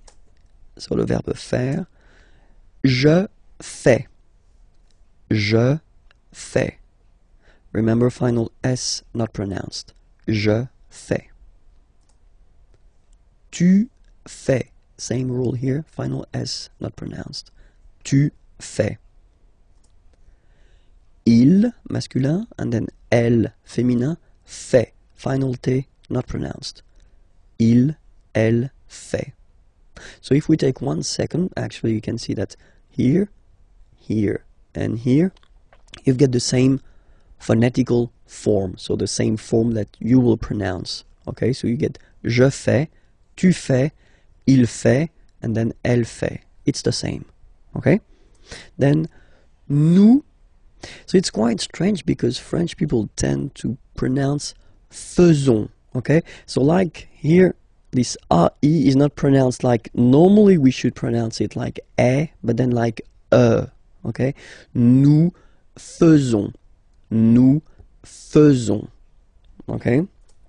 And then this one is a bit tricky, so you will have to remember that. And it's quite funny because many French people tend to make the mistake and tend to say vous faisiez, okay? But then no. It's vous faites. Vous faites. Okay? So remember, final S here is not pronounced, and then this E is not pronounced either. So faites, faites. Vous faites. And ils, plural, font, final T not pronounced, font, font, elles font. Okay, so I will repeat the whole thing one more time. Je fais, tu fais, il fait, elle fait, nous faisons, vous faites, ils font, elles font. We'll discover la forme négative. So if you want to say that you are not blah blah blah doing something, or so the negative form in French.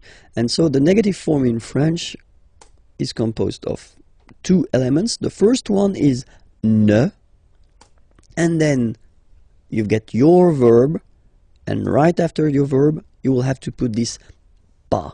Okay, so first ne, then the verb, and after that, pas.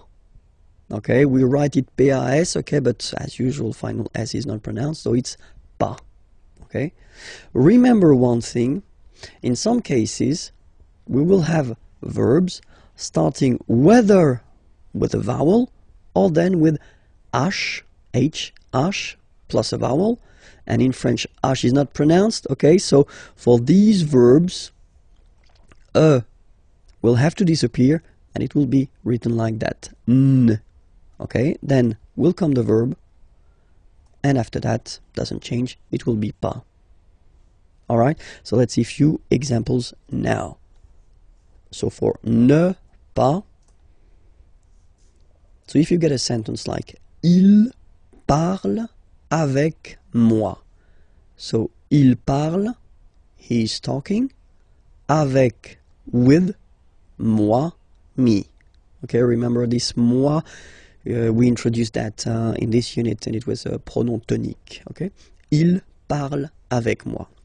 So if you want to put the negative form of this sentence, so remember, first part ne, so before the verb, then you put your verb, parle, basically you don't change it, just put it there, parle, and after that you put the second part, pas.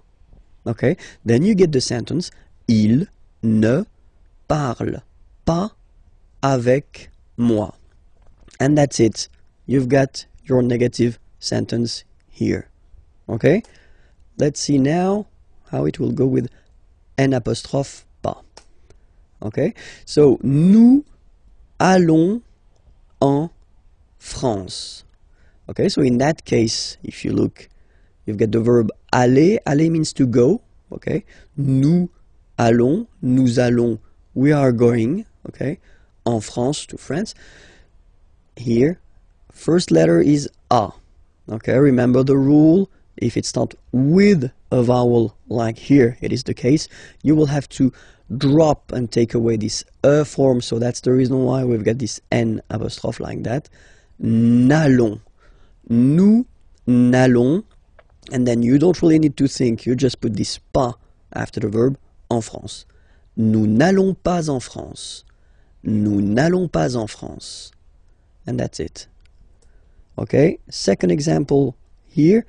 It's with the verb habiter. Habiter is to live. You know, when you introduce the place where you live. Okay, and then here I took this example or this verb just because, of course, it's starting with H, but as I said, you don't pronounce it. So the first sound you hear here is the vowel, and that's enough just to drop and to take away this E. So you will basically make it like in this example. You will put this N apostrophe. Elle n'habite pas dans cette maison. So elle habite, she lives or she is living in this house. Elle habite dans cette maison, and then negative form. Elle n'habite pas dans cette maison. This lesson will work on les adjectifs démonstratifs. So les adjectifs démonstratifs, in English it would be this or these, okay? But then as usual in French, we've got the difference between the masculine, the feminine, and the plural, okay? So we'll see that. So for the masculine form, it will be ce, and then it will be cette, okay? So as usual in French, remember, it can be tricky if a letter, an adjective like that, for instance, is ending, or it could be an article, is ending with a, okay? Just because for some words starting with a vowel or with H plus a vowel, then we will have to modify it, okay? And that's the reason why here we've got cette, okay? But then it's still the masculine form, ce, cette. For the feminine, it will be cette, so only one, cette. And then for the plural form, it will be c'est.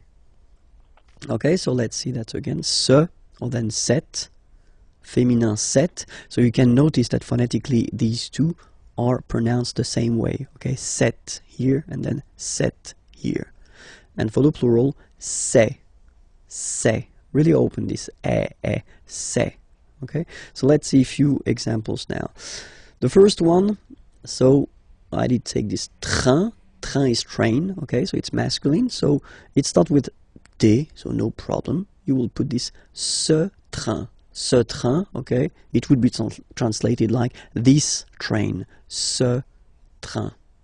Okay, here you've got ordinateur. So ordinateur, a computer, okay, and it's masculine. Un ordinateur, okay, but if you look carefully, it starts with O, okay, so vowel, and then you will have to take this cette form, so the masculine form, but the one that we'll use with the words that start with vowels, or then H plus voyelle, okay, so cet ordinateur, this computer, cet ordinateur, okay, and then here we've got the word homme, man, okay, but then it starts with H, as in French, H is not pronounced, so the first sound that we hear is O, okay, and then it will follow the same rule. You'll have to use the masculine adjective démonstratif, but this form, cet homme, alright, femme, woman, cette femme, this woman, cette femme, okay, and then the last one, personne, persons, pluriel, ces personnes. Ces personnes. Okay, so let's repeat them one more time. Ce train, cet ordinateur, cet homme, cette femme, ces personnes. In this lesson, and we'll work on the way to conjugate les verbes réguliers, so the regular verbs of the first group, okay, and then with er, so let's start now. So let's take an example.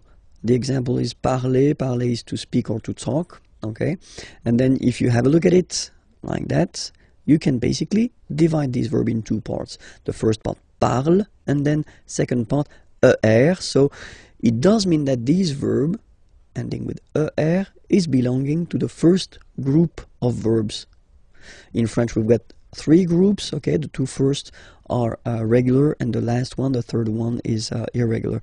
So this is one verb ending with er. It does mean that it belongs to the first group, and it won't be tricky or so difficult to conjugate. So we'll see together how to conjugate this verb. The first person, like je here, so you will put this parle again, so remember, and after that you just put the ending e, and then the way to pronounce it is je parle, parle. So remember, we put it, okay, but then we don't really pronounce it. Je parle, okay. Then for tu, you will have to put es, okay. Phonetically, tu parles. So you've got the two first forms, you pronounce them the same way. You write them differently, of course, because you've got here, and then you've got and s, okay, but then phonetically, they are the same. Je parle, tu parles, okay? So let's see what you'll get for il and elle, and, well, as you see, you've got il parle, elle parle. So it's the same form here. So if you really want to only speak and only use orally the language, well, it's quite easy to conjugate these verbs. Je parle, tu parles, il parle, elle parle. Okay? For nous, okay, we'll have, well, let's say the classical ending for nous, and it will be ons.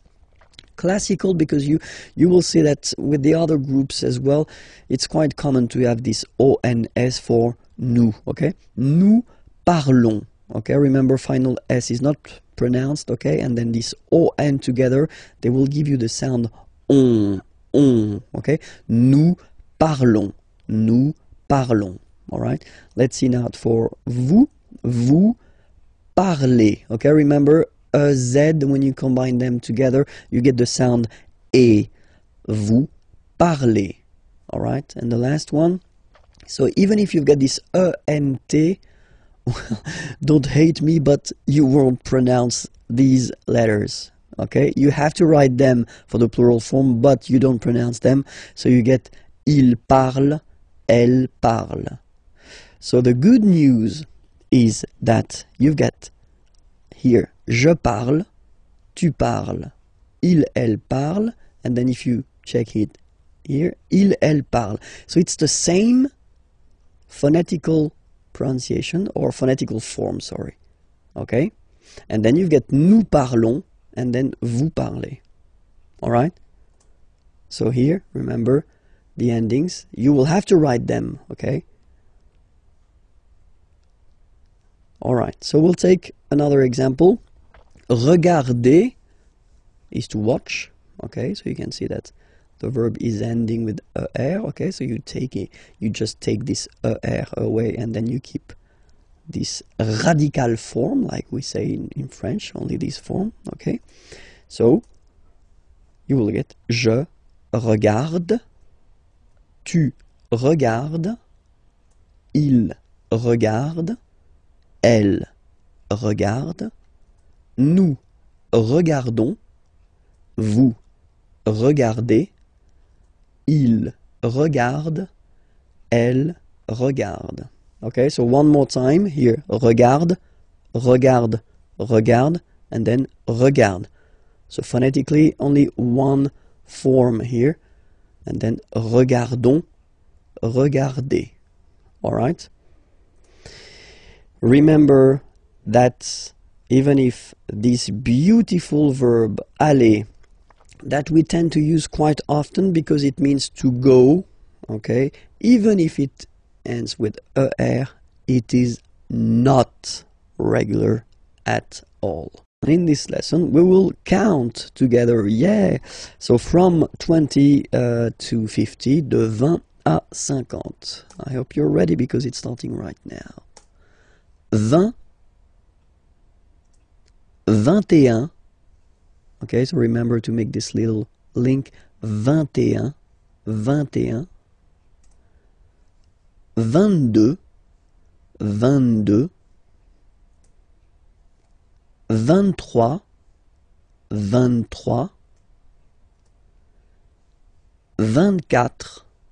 24, 25, 25,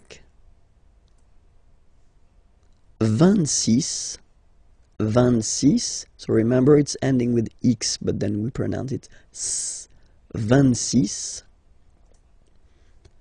27, remember set, it was this P disappear, you don't pronounce it, 27,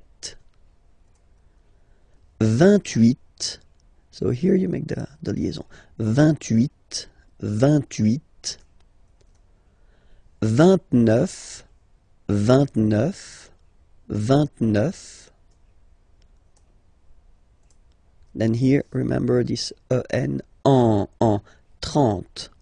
30, 30, okay, don't insist on the it doesn't exist here, 30, 31, 31, 31,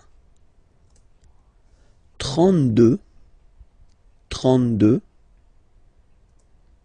33, 33, remember final S doesn't exist, 33,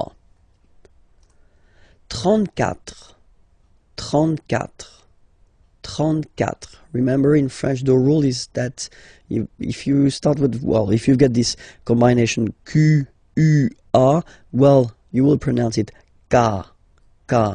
Same thing for the other vowels, okay? So because that's the rule, after Q, normally we put U and then another vowel, but then this U, well, basically it's not pronounced, okay? So K, 4, 34, 35, 35, 36, 36, 37, 37, 38, 38, 39, 39, 40. Okay, so same rule as previously, as for 4, okay? 40, 40, okay? 41, 41, 42, 42, 43, 43, 44, 44, 45, 45,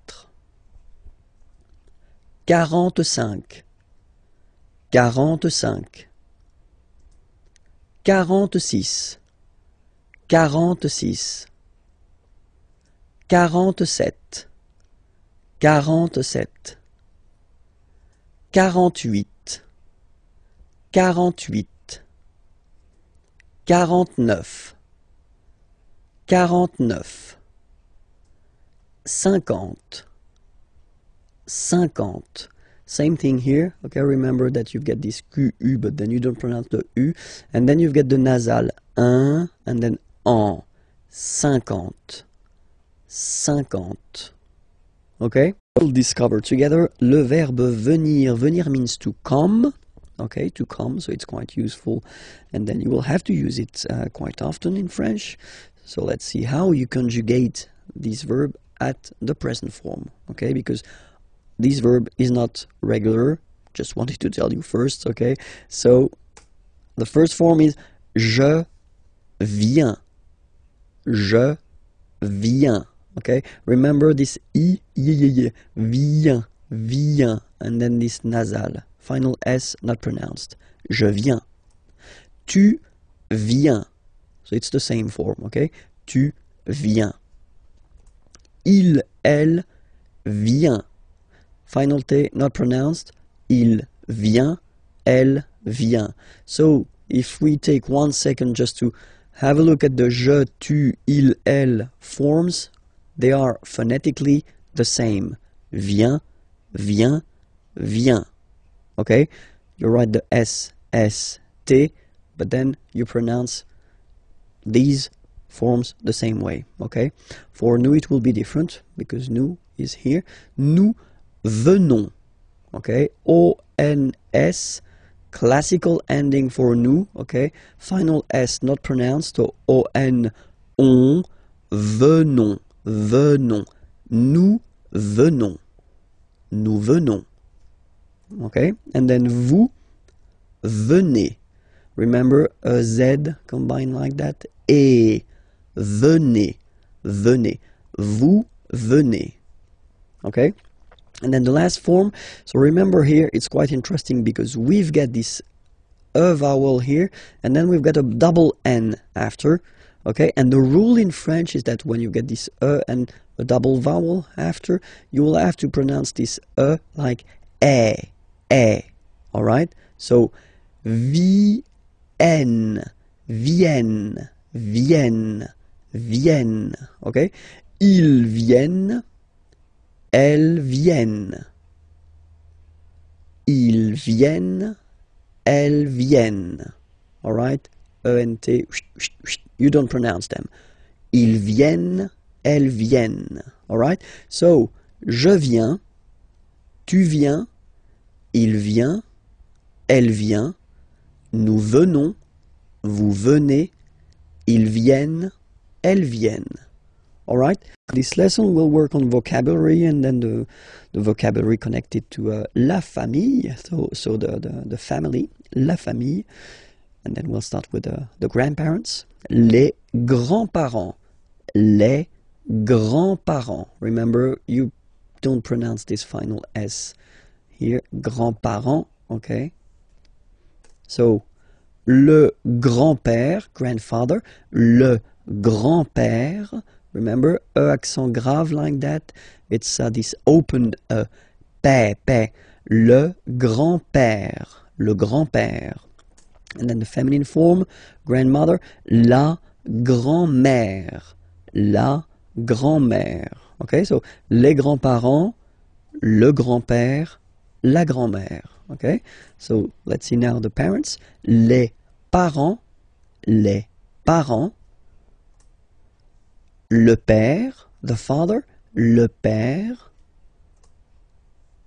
la mère, the mother, la mère. Okay, so les parents, the parents, le père, la mère. All right? So till now, I think that it's not really difficult to remember. Okay? Let's see now. Les enfants. Okay? So first, I don't make the liaison. Les enfants, just for you to see that we've got this en, and then we've got this en as well. Same pronunciation here. Enfant. Don't pronounce the T, you don't pronounce the S. Enfant, okay? And now we can focus on the liaison here. So you should make the little link. Les enfants. Les enfants. Okay? Enfants, children. Les enfants, the children. So let's see. It will be the masculine form, so the son, okay? So it's le, and then even if you've got this L, well, basically you don't pronounce it, and then strangely you pronounce the final S. Le fils. Le fils. Le fils. Le fils. And then the feminine form, the daughter, la fille. Yeah. Okay, so this L here and E will give you the sound Y. La fille. La fille. Okay, so make the difference between the masculine form, le fils, and then the feminine form, la fille. Okay? So, les enfants, le fils, la fille. Okay? And then the grandchildren, but then in French we use the petit is like small, okay? So, les petits enfants, make this liaison here. Petits enfants, okay? Les petits enfants.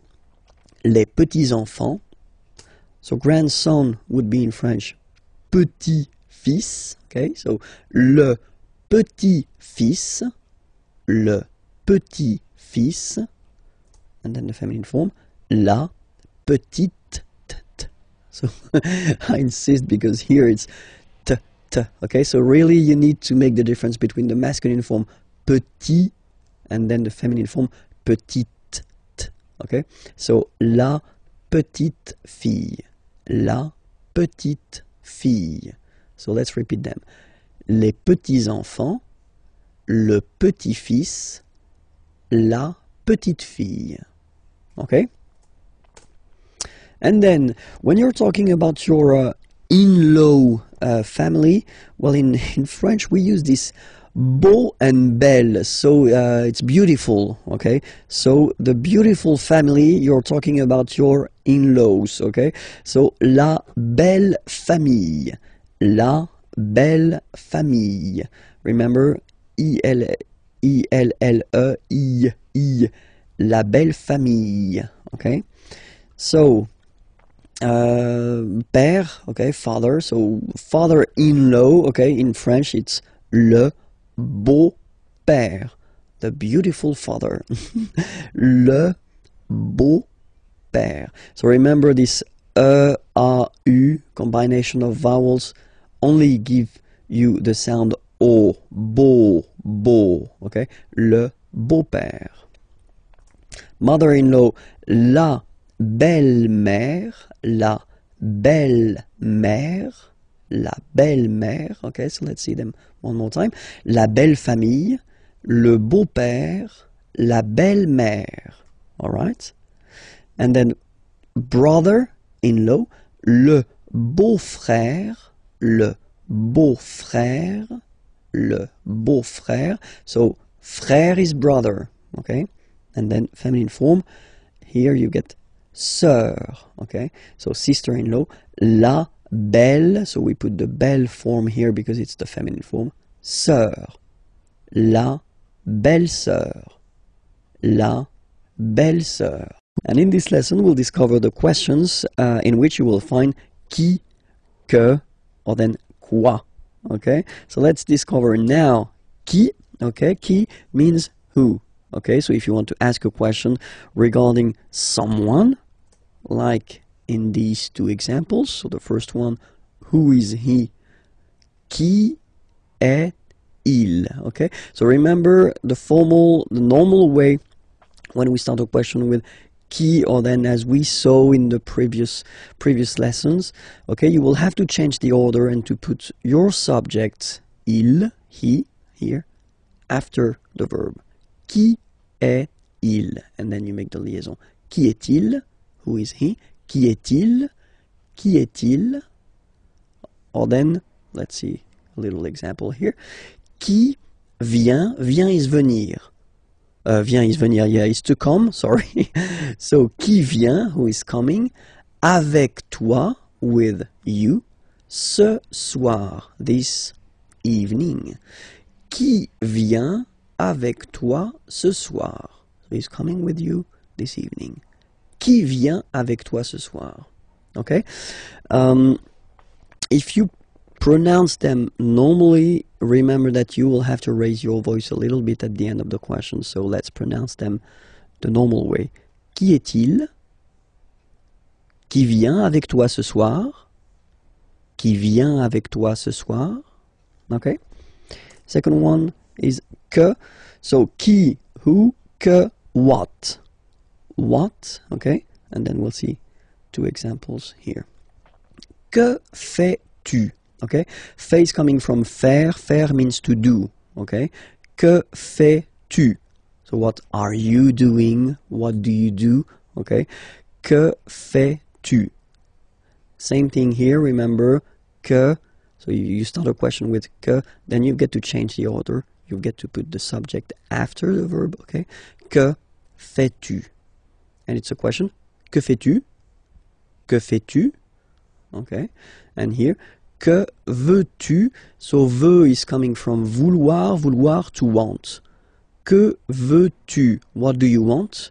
Okay, que veux-tu? Regarder, regarder is to watch.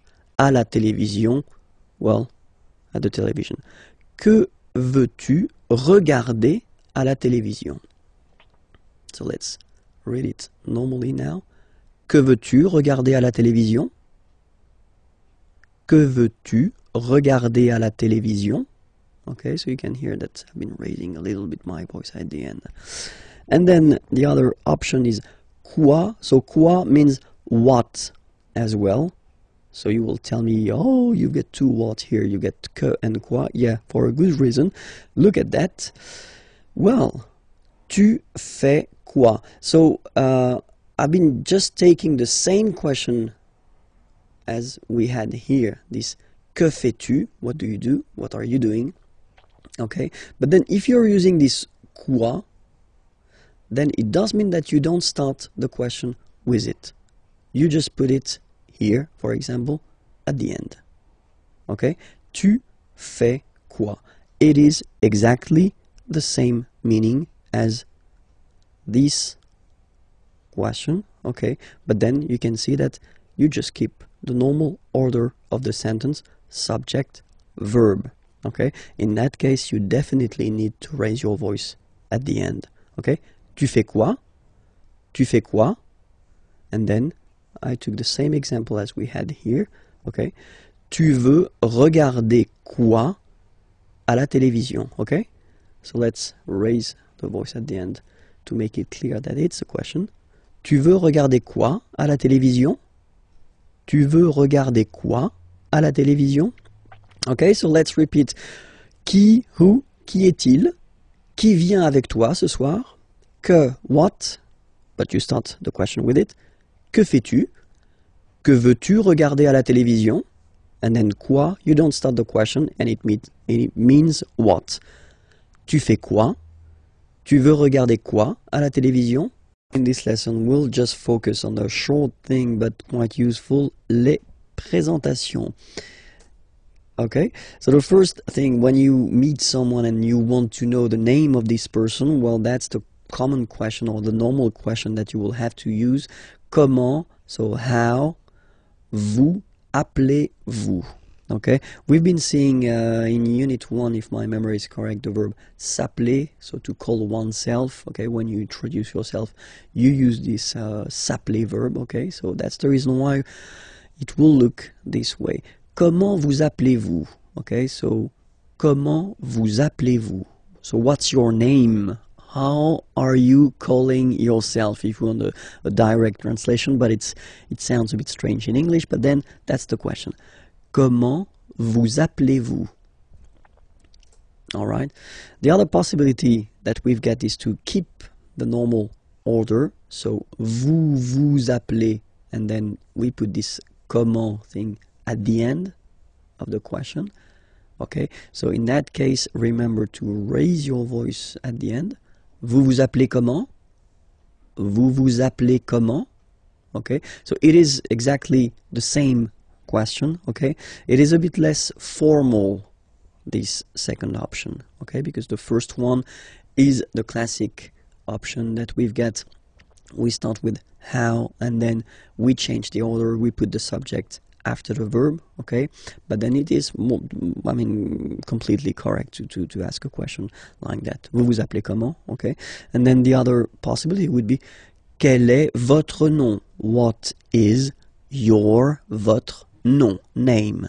What is your name? Quel est votre nom? Quel est votre nom? Raise a little bit. Quel est votre nom? Okay, so let's see them one more time. Comment vous appelez-vous? Vous vous appelez comment? Quel est votre nom? All right. In the first example, we've been using this vous form, so the polite form that normally we should use when we meet a person for the first time, okay? But then let's be frank, that if you're young and if you're meeting other young persons, then you can use this tu form, so the less formal way, okay? So the question will look like that. Comment tu t'appelles? comment tu t'appelles? Okay, or then same option that we've got. Tu t'appelles comment? So you put this comment at the end. Okay, don't forget to raise your voice because it's a beautiful question here. Tu t'appelles comment? Tu t'appelles comment? And then, quel est ton nom? What is your name? Quel est ton nom? Or other options. So I've been putting this option for this tu, okay, you, the less formal one, and not for the vous, because it is quite spoken this way. C'est quoi ton nom? Well, if you want to translate it directly, it's what your name, okay? It looks really, or it sounds really strange in English, but still it's possible in French. It is not formal at all, of course, okay? So don't use that if it's quite important or if the situation is quite formal, okay? C'est quoi ton nom? C'est quoi ton nom? Okay, and then if you want to, well, present yourself, then remember we're using this appeler, s'appeler, okay, to call oneself, okay. Je m'appelle Vincent Lefrançois. Je m'appelle Vincent Lefrançois. Okay, I call myself Vincent Lefrançois, all right? But then that's the way we use to present ourselves. Okay. Other option would be to use, not to use this s'appeler to call oneself, but to use to be, which is totally possible. Je suis Vincent Lefrançois. Je suis Vincent Lefrançois. I am, okay. Je suis Vincent Lefrançois. And then, third option, mon nom, my name, okay. Mon nom is Vincent Lefrançois. Mon nom est Vincent Lefrançois. Okay, so let's see them one more time. Je m'appelle Vincent Lefrançois. Je suis Vincent Lefrançois. Mon nom est Vincent Lefrançois. This lesson will discover la situation de famille. So if you want to say what is your situation, your personal situation, then that's the correct lesson to watch now. Let's start. Je suis célibataire. So I know that many of you will laugh when they will see this beautiful célibataire word. It doesn't have any other indication but the fact that you are single. Okay, so if you want to say that you are single, whether it's the masculine form or the feminine form, it will be like that. Je suis célibataire. I am single. Okay, second option. J'ai un copain. Okay, boyfriend would be copain, okay, and then it's the feminine form here, girlfriend, copine. J'ai, so j'ai, I have, okay, j'ai un copain. I have a boyfriend. J'ai un copain. Féminin, j'ai une copine. I have a girlfriend. J'ai une copine.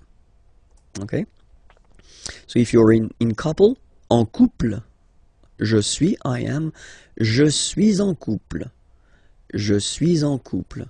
So here you want to indicate that you are living with someone, but then you are not married, okay? Je suis en couple. You can make the liaison here. Je suis en couple, okay? And then fiancé, engaged, all right? And then here you've got the masculine form. I've been putting here the feminine form. All right, so you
this lesson, we'll see how to conjugate the verbs ending with er.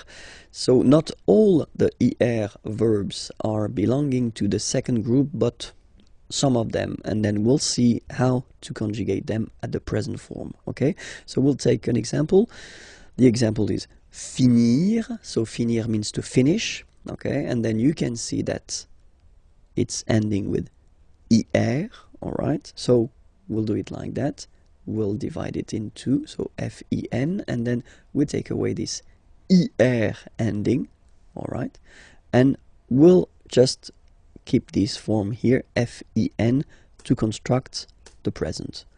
So you take it and you put it here, and after that you will add this ending. So for je, it will be es. Je finis. Remember, final S is not pronounced. Je finis. Okay? Tu finis. So es as well, like we had for je. So same way to pronounce it as well. You don't pronounce the final S. Tu finis. Il, elle finit. So I-T, final T not pronounced. Il, elle finit. So je finis, tu finis, il finit. Phonetically, it's exactly the same form for these persons. Okay, so it's quite good if you want only to talk and not to write. So just focus on this fini form. You know that it's for je, tu, and il, elle. Okay, but then for nous, so have a look. Nous finissons. Okay, I-S-S-O-N-S. Ils sont. Nous finissons. Finissons. Okay, final S not pronounced. Nous finissons. Vous finissez. Vous finissez. Okay, a Z at the end gives you the sound E. Okay, finissez, finissez. Vous finissez. Ils finissent. So remember, as usual, when we've got the verbs E and T not pronounced. Ils finissent. Elles finissent. All right, so let's see them one more time. Je finis. Tu finis, il finit, elle finit, nous finissons, vous finissez, ils finissent, elles finissent. All right, let's take another example. Unir, to unite. Okay, same rule. We just keep this UN and then you spot the ending, you take it away, and you will keep the UN to construct. So, j'unis, same way. Tu unis, il unit, elle unit, nous unissons, vous unissez, ils unissent, elles unissent. Okay, so it's the same, exactly the same. So same group, same way to conjugate it. Okay, let's take choisir, third example. You spot it, ending with er here. Choisir means to choose. Okay. Then, same way. Je choisis, tu choisis, il choisit, elle choisit, nous choisissons, vous choisissez, ils choisissent, elles choisissent. And we'll discover together, well, the plural form, how to construct or how to make a plural form. So it's le pluriel en français. So let's start now. So we'll take this example, okay, basic example. A friend, un ami, okay, un ami. Okay, so here you can see that we've got this article indéfini, un, the masculine form, singular form, and then we've got ami, friend, like that, at the singular form as well. So if we want to construct the plural form, well, obviously the article will change. Okay, we saw previously that the plural article was des in that case, and then we keep the same word, so ami, and the rule goes like that. You get to add at the end of the word s. Okay, in that case, and as in most of the cases, you won't pronounce it, but you will have to put it. Okay, and so you've got des ami, okay? And if you make the liaison, so the link between the two, you will get des amis, okay? Des amis. So ami, remember, doesn't change. Even if you get to write the S, then you don't pronounce it, okay? And now, let's see a few examples. So this one, une femme, okay? So if we think about the rule that we saw previously, then une is changing and then the article become des, okay? Femme, you write it like it was at the singular form, and then you just add this S at the end, and as we said, you don't pronounce it, so you get des femmes, okay? Des femmes. So une femme, singular, and then des femmes, right? And then un homme, if we make this little link between the two, un homme, and then we'll put this word at the plural form. So same thing here. So this article indéfini un is becoming des in that case, and then you rewrite the word homme, and after that you just put the S at the end. You don't pronounce it, so you get des hommes, okay? Un homme, singular form, des hommes, plural form. Okay, and then I took this example with this article défini le. Okay, so le livre. Okay, if you want to put the plural form, then the article here becomes les. So that's the plural form. Okay, les, and then same rule. You just write livre, and then you put S at the end, but then you don't pronounce it. Les livres. Le livre, les livres. So it's quite interesting in this example here, because if you listen carefully, le livre, les livres, so the only way to know whether it's singular or plural is to pronounce correctly the article, in that case le, and here les. So it's really this le, and then les, that will make the difference between the singular form and the plural form. Okay? As usual in French, we've got exceptions. So you get words that will end with this e, a, u, combination of vowels. Like, for instance, une, o. So remember, when you get these vowels like that, then you get only the sound o. Okay, une o.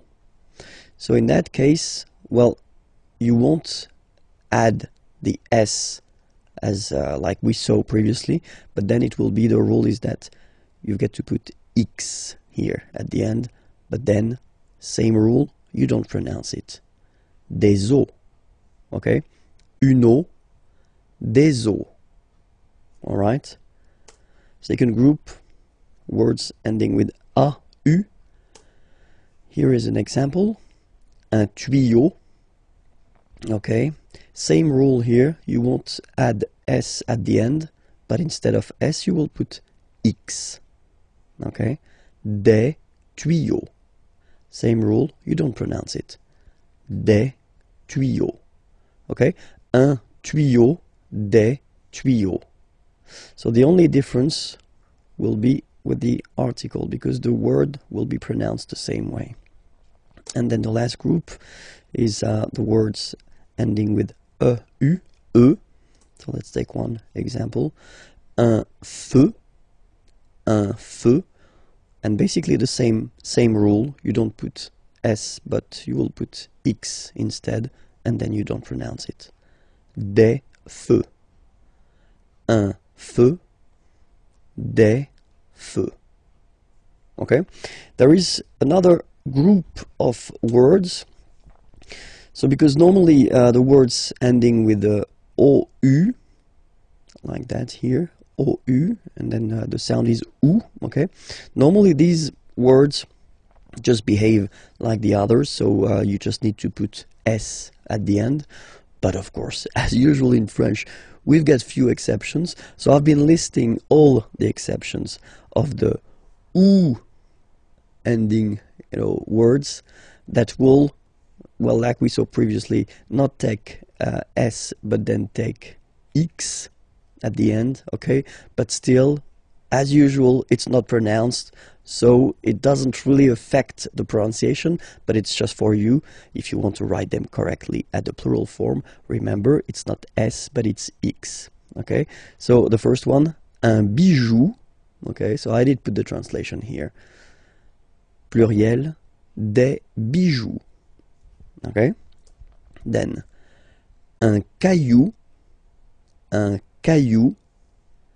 plural, des cailloux. Okay, remember, you don't pronounce it, the final X. Then, un chou. Okay, remember, when you combine this C and H, you get the sound sh. Chou, un chou. Pluriel, des choux. Okay. Un genou, des genoux. Un hibou, des hiboux,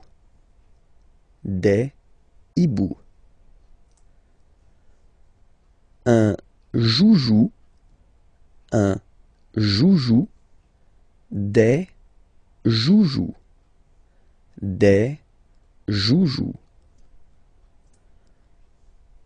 un pou, des poux. Okay, so the good thing, if you remember carefully what I've been introducing so far, is that the main group of words are actually you only need to add s at the end, and then basically you don't pronounce the s. Or then the exceptions, you will, like these ones here, you will have to add this x at the end, but still you won't pronounce the x, okay? But still, as usual, we've got exceptions. So a few exceptions, not that much, but then these exceptions are really, really strange, because it does mean that the pronunciation will change, okay? So we'll take this one, un bœuf, and then at the plural, well, you just write it like we saw previously, so you just add this s, but then pronunciation changes quite much, because you get des bœufs, all right? Un bœuf, des bœufs, all right? Then un œuf, des œufs, okay? And we'll make the liaison here to make it sound more beautiful. Des œufs, all right? Un œuf, des œufs. And then the last one, this is probably the most strange one. Un œil, des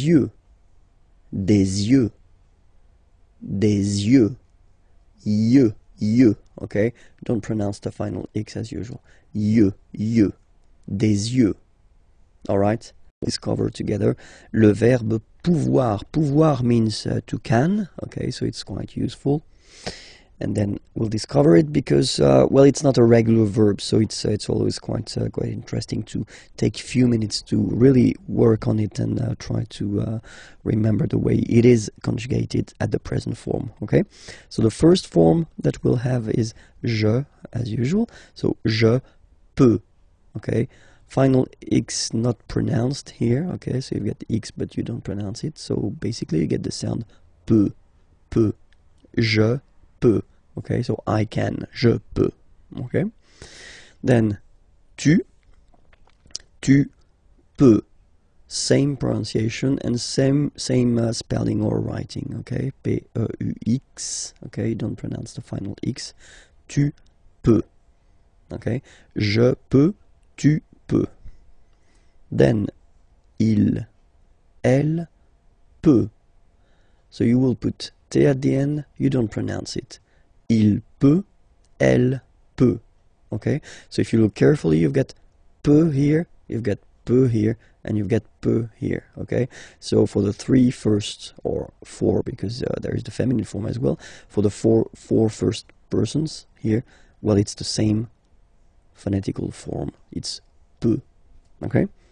And then nous. So classic ending for nous, this ONS ending for nous. Okay? Nous pouvons. Nous pouvons. Okay? You don't pronounce the final S. Nous pouvons. Then vous pouvez. Okay? Classic ending as well for the vous form. A Z like that. Okay? Remember you pronounce it E. Okay? Vous pouvez. Vous pouvez. And then plural form, ils, elles, peuvent. Ils, elles, peuvent.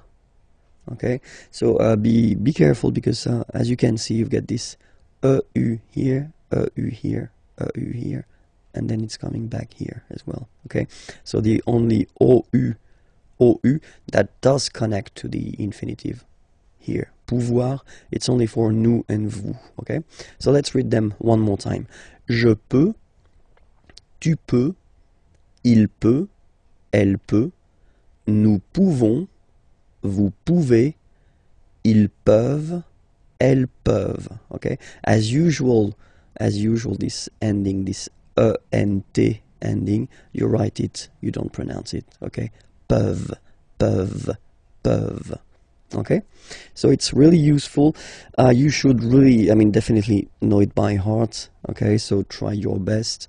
Well, watch again this video if you need it, and then I hope it will enter in your head quite easily. Okay, let's see some example now. Je peux chanter. Okay, je peux chanter.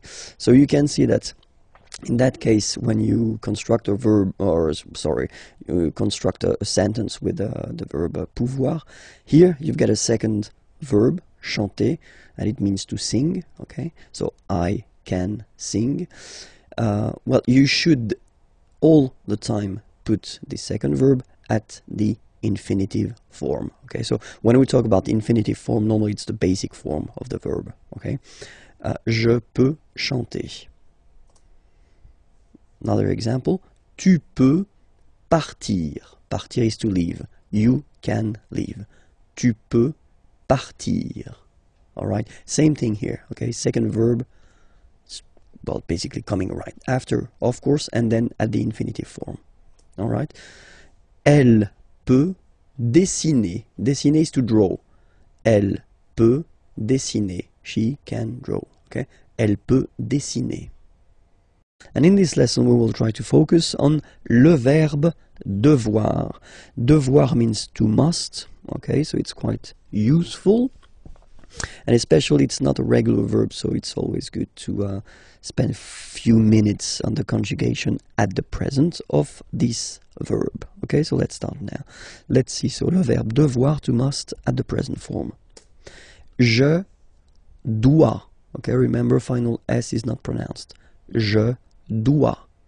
OE, when you combine the two, you get the sound wa wa wa. Je dois. Okay? Tu dois. Final S not pronounced. Tu dois. Il, elle, doit. Final T not pronounced. Il doit. Elle doit. Okay? So if you have a look at these forms, phonetically, they are the same forms. Okay? So doit, doit, and then doit. Okay? And then nous is coming. Nous devons. Okay? Classic ending ONS for nous. Okay? You just pronounce this on, on, this nasal. Okay? And then the S, final S is not pronounced. Nous devons. Nous devons. Okay? Nous devons, well, basically we must. Okay? And then vous devez. Remember, classic ending for vous here, a Z, but then you pronounce this combination of two letters, et, devez, vous devez. All right?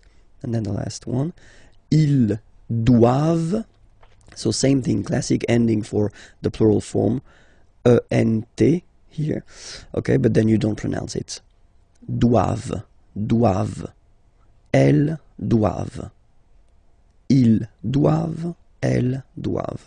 Okay, so let's repeat them one more time. Je dois, tu dois, il doit, elle doit, nous devons, vous devez, ils doivent, elles doivent. All right? So let's see a few examples now. The first one, je dois étudier. Étudier is to study, okay? So it's a verb, and then the rule in French goes like that. If you've got to put two verbs in a sentence, like here, the second one must be at the infinitive form. So when we talk about the infinitive, it's the basic form of the verb, okay? So étudier, study. Je dois étudier. I must study. Je dois étudier. Okay? Then, il doit choisir. Okay? Same thing here. Choisir means to choose. Okay? And so I did put here the infinitive form, so the basic form, IR form. Il doit choisir. Okay? He must choose. And the last example, nous devons répondre. Répondre is to answer. Répondre here, okay? Nous devons répondre. We must answer. Nous devons répondre. Okay? We are going to discover together European countries, so les pays européens. Okay? So let's start now with les pays européens. And the first one, la Grèce. La Grèce. Okay, so remember gr, gr. And then this accent grave like that, open. Grèce. Okay? La Grèce. Le Portugal. Le Portugal. L'Espagne. L'Espagne. Okay, don't insist on the final E because basically it's not pronounced. L'Espagne. Gna, gna, gna. L'Espagne. L'Espagne. L'Italie. L'Italie. L'Italie. Okay, so you can see that for these two countries here, as they are starting with a vowel, like here, okay, as we saw in a previous lesson, the article is modified and then it's L apostrophe, like that, okay? Le Luxembourg, okay, final G not pronounced, and then when you combine this E-M here, you get the sound en. You don't pronounce the M at all, it's this nasal en, okay? Le Luxembourg. Le Luxembourg. Okay? La France. La France. Okay? A-N here, nasal en. La France. Okay? We continue. Les Pays-Bas. Final S here, not pronounced. Same thing here. Pays, and then bas. Les Pays-Bas. Okay? Then l'Irlande. Remember, this is E and it should be pronounced like E. Irlande. Irlande. Okay? A-N, en, D, and final E, not pronounced. Irlande. Le Royaume-Uni. Le Royaume-Uni. Le Royaume-Uni. Okay? L'Allemagne. L'Allemagne. Nya, nya, nya, nya. Remember this G and E, it can be quite tricky at the beginning to produce, I mean the sound ñ, okay? But really you should work on that because it's quite, well, it's not coming all the time, but it's not rare. I mean the sound is not rare in French, okay? Ñ. L'Allemagne, l'Allemagne, okay? La Belgique, okay? Remember Q-U-E here, you will get only the sound K, okay? Belgique, Belgique. So it's not Belgique, not at all, okay? Because it's only the K. Belgique, okay? Le Danemark. So same sound here, this K and then this Q-U-E, well, they will produce the same sound here. Belgique, le Danemark, okay?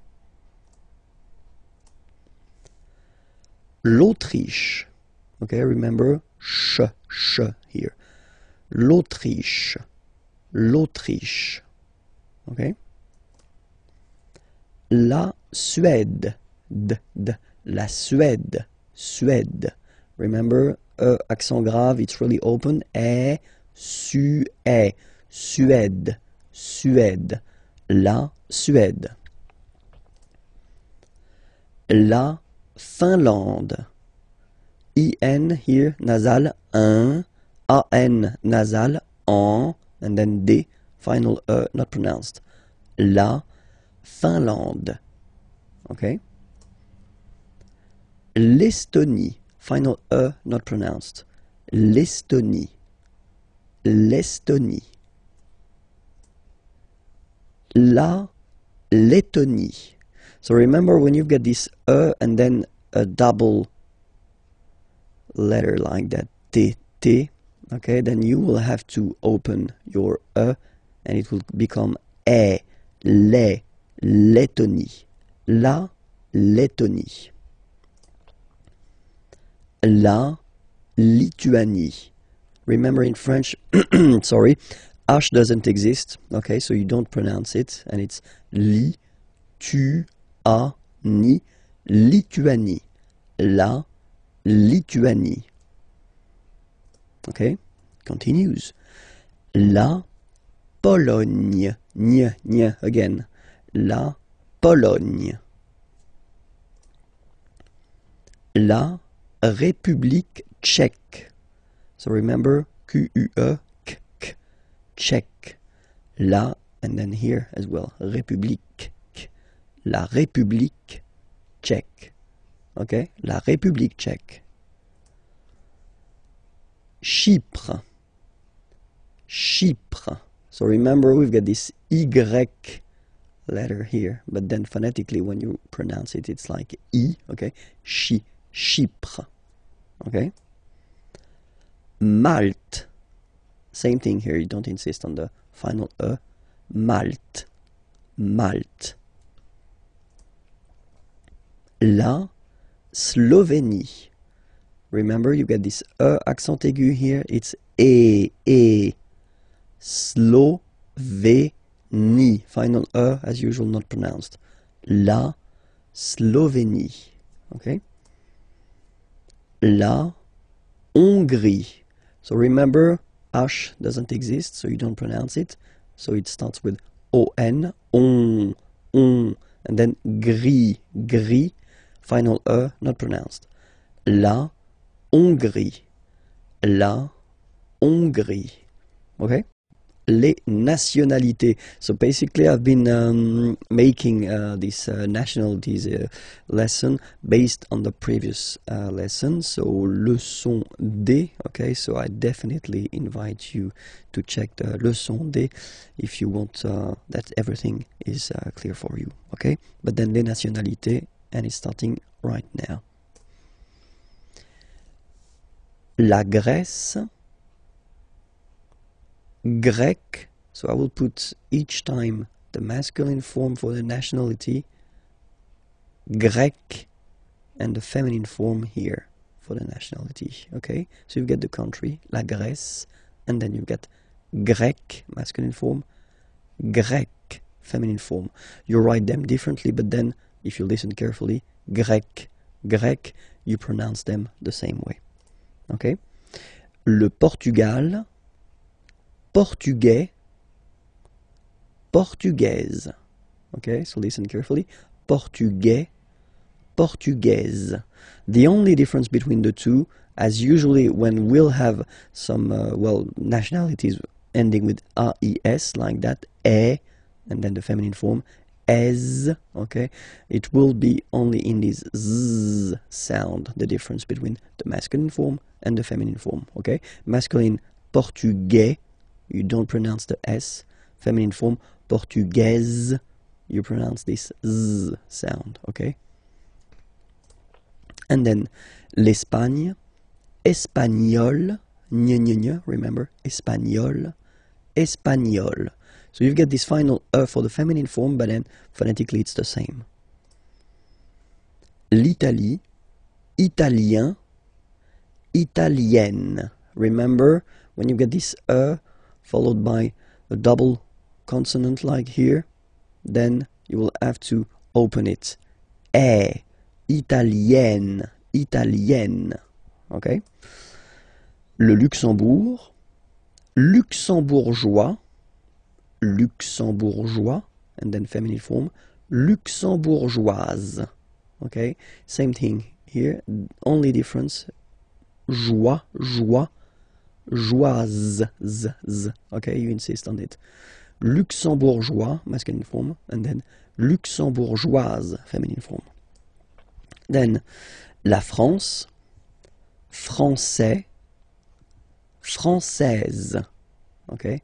C'est, and then seize. Okay? Français, française. Alright? It continues.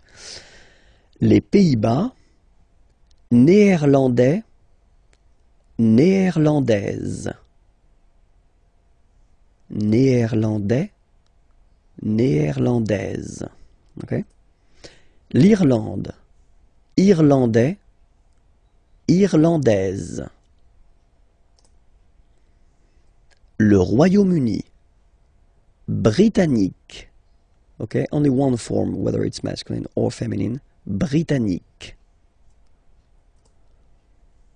L'Allemagne, allemand, allemande. Okay, same thing here.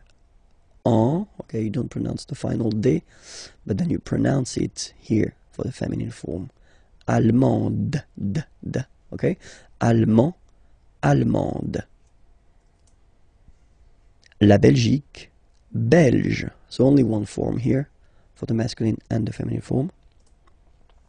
Le Danemark, danois, danoise. Z, okay, insist on that. Danois, don't pronounce the final S. Danoise, here you pronounce it. L'Autriche, autrichien, autrichienne. So same thing here. You get and then double N, you open the autrichienne. Okay? Autrichien, autrichienne. La Suède, suédois, suédoise. Okay? Suédois, suédoise. La Finlande, finlandais, finlandaise. Finlandais, finlandaise. L'Estonie, estonien, estonienne. Same thing here, double N, and then you open it. Estonienne, estonienne. La Lettonie, letton, lettonne. Letton, lettonne. La Lituanie, lituanien, lituanienne. Same thing here. You open the lituanienne. Okay? Lituanien, lituanienne. La Pologne, polonais, polonaise. polonais, polonaise. La République tchèque, tchèque. Okay, so here as well, you've got only one nationality. So whether for masculine or feminine form, it will be the same. Tchèque. Okay. Chypre, same thing here. Chypriote. Remember this Y is pronounced like I, okay? Chypriote. Chypriote. Okay?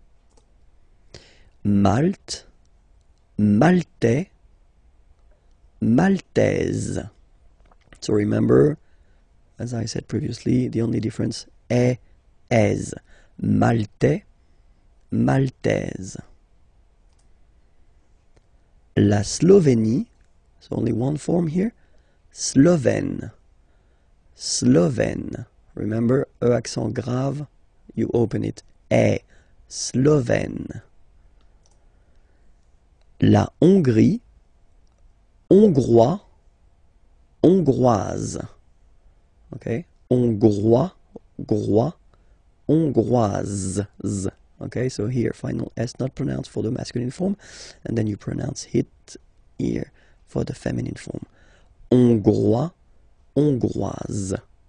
Okay, les Amériques, les Amériques. So let's see now.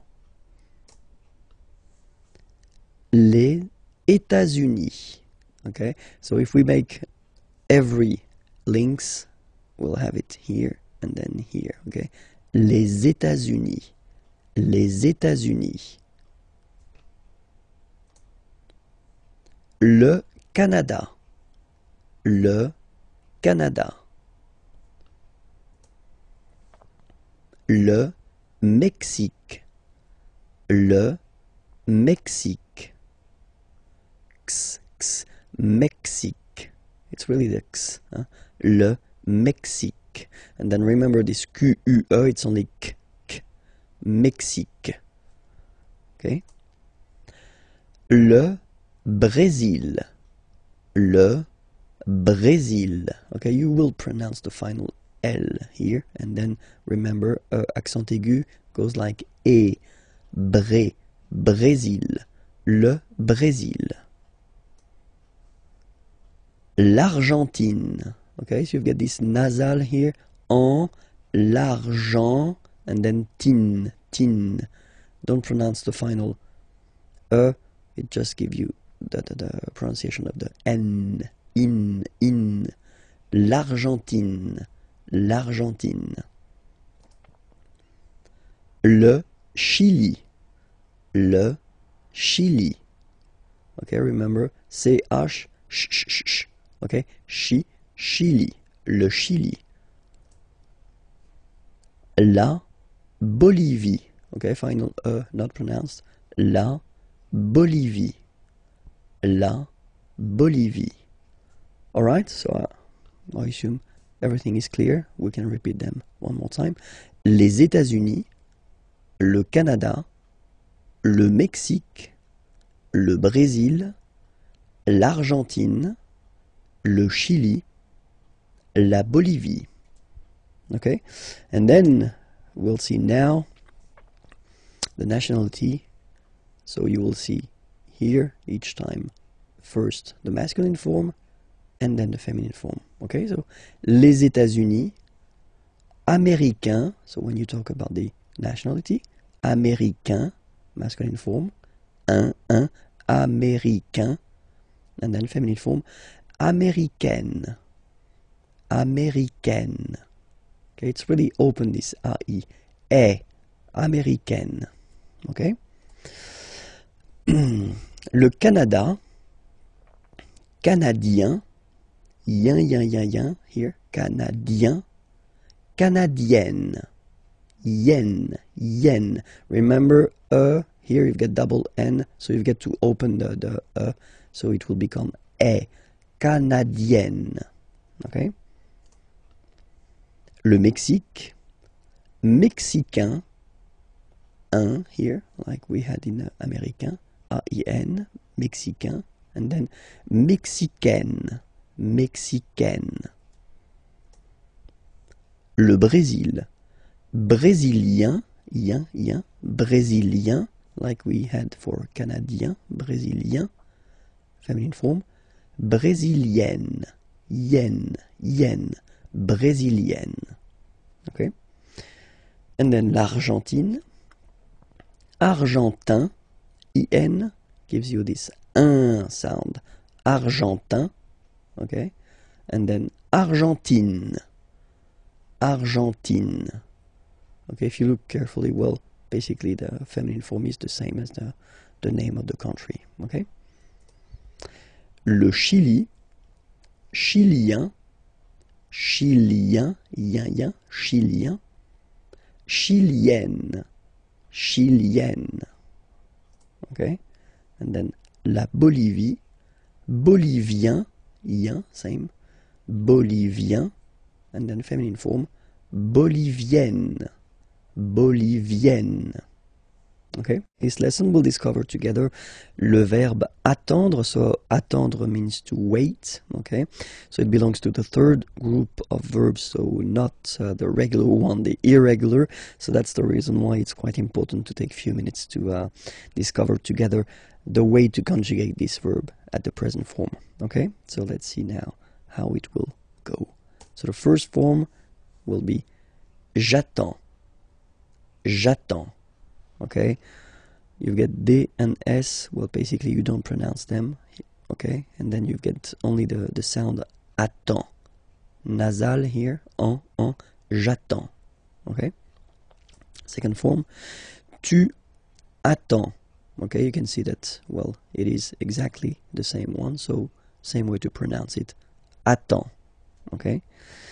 Il attend, elle attend. So the only difference between this one, so this il form and the tu or je form, okay, if you want to write, it's just that if you look carefully, you don't have the final S here, okay, but then basically if you want to only pronounce or only speak, then, well, it's exactly the same way to pronounce these forms, okay, j'attends, tu attends, il attend, elle attend. Okay, but then nous is coming here, all right, and then we've got the classic ending for nous, so O-N-S, okay, you don't pronounce the S, so you get only this on sound, okay, attendons, nous attendons, so we'll make the link between the two, la liaison, nous attendons, nous attendons, vous form, same thing, classic ending for vous, EZ, okay? When you combine the two, you get the sound et, okay? Vous attendez, attendez, okay? Let's put here the liaison, the link. Vous attendez, okay? And the last one, same thing, classic ending for il, elle at the plural form, ENT, but then you don't pronounce them. Ils attendent, okay, so remember you get to pronounce this, d at the end, okay. Elles attendent, all right. If you make the link, ils attendent, elles attendent, okay. So let's read them. J'attends, tu attends, il attend, elle attend, nous attendons, vous attendez, ils attendent, elles attendent. Okay? So I've been making few sentences just to show you how it works, or the meaning. J'attends le train. So le train, the train, I wait. Okay? I wait for the train, but then j'attends le train. Okay? Tu attends avec moi. So you wait, and then avec means with, moi, me. You wait with me. Tu attends avec moi. Il attend sa femme. Okay, remember, sa, it's the possessive, his in that case, and then femme, wife. Il attend sa femme. Nous attendons tranquillement. Nous attendons tranquillement. So here, I wanted to show you how it could work if you put this tranquillement. So tranquillement is quietly, and it's an adverb. Okay, it's ending with ment like that, which is one of the classic ending for the adverbs. We'll have the time to see that a bit later. But then, yeah, quietly is tranquillement. Nous attendons tranquillement. So basically you put this adverb after your verb. Okay? Nous attendons tranquillement. Vous attendez les enfants. Okay, children, les enfants. Vous attendez les enfants. Elles attendent votre réponse. Réponse, answer, and then remember, votre, it's the possessive, your. Elles attendent votre réponse. Okay? So I will read them one more time, and I will read them at my normal speed. Okay? Just for you to get used. Because I've been reading them quite slowly when we were just we were covering them previously. Okay? So, j'attends le train, tu attends avec moi, il attend sa femme, nous attendons tranquillement, vous attendez les enfants, elles attendent votre réponse. Le verbe répondre. Répondre means to answer, so it's quite useful. And then, well, it belongs to the third group of verbs, so we'll see how to conjugate this verb répondre at the present form. So let's see now the first form. Je réponds. Je réponds. Okay, so you can see that D and S here are not pronounced. Je réponds. Okay? Tu réponds. Well, the same form. Okay, exactly the same form, so the same pronunciation. Tu réponds. Il répond. So, final D is not pronounced. You only have this on nasal sound at the end. Répond. Elle répond. Okay? So, je réponds, tu réponds, il répond, elle répond. Okay? So far, only one way to pronounce it. Alright? Then, of course, for nous, we've got the normal and classic ending ONS. Okay? Don't pronounce the final S. You only pronounce this on sound. So you get répondons. Nous répondons. Nous répondons. Okay? And then classic ending for vous as well, EZ. Okay? Remember, you combine these two letters, you get the sound E. So, répondez. Vous répondez. Vous répondez. Okay? And then the last persons here, ils répondent. So same thing here, classic ending, ENT, but then you don't pronounce it. Okay? Répondent. Répondent. Ils répondent. Elles répondent. Okay? So let's see all the form one more time. Je réponds. Tu réponds. Il répond. Elle répond. Nous répondons. Vous répondez. Ils répondent, elles répondent. Alright? Hier, yesterday. Aujourd'hui, today. Demain, tomorrow. Okay? Hier, yesterday. Aujourd'hui, today. Demain, tomorrow. So let's see now. Hier, so yesterday. Hier matin. Matin is morning. Okay, so yesterday morning will go in French like hier matin. Hier matin. Okay? Après-midi means afternoon.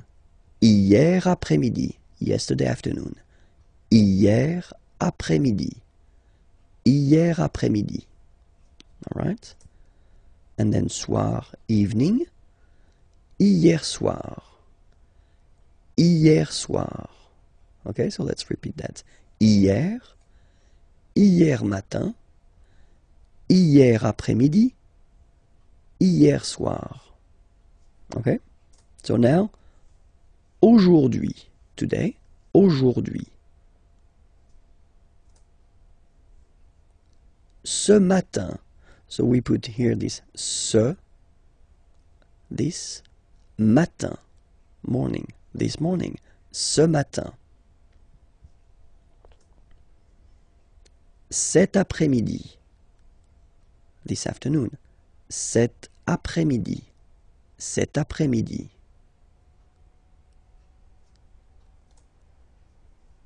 Ce soir, so soir, evening, this evening, ce soir, ce soir. All right?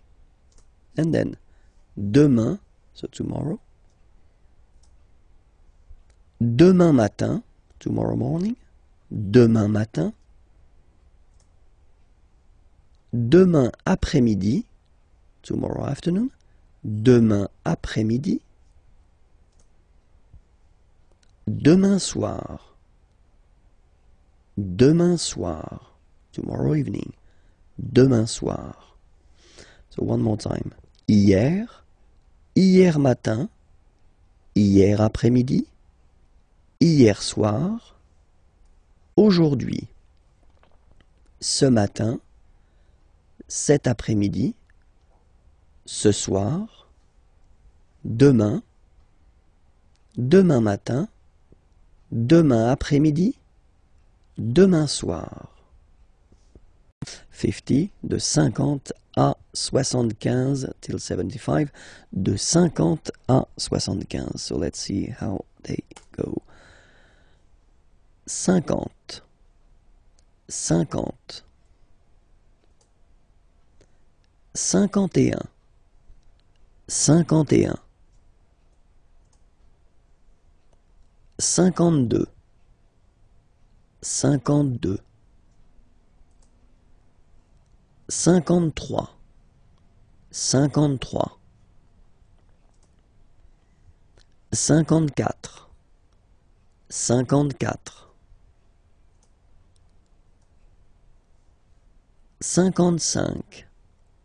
55, 55, 56, 56, 57, 57, 58, 58, 59, 59, 60, 60, 61, 61, 62, 62,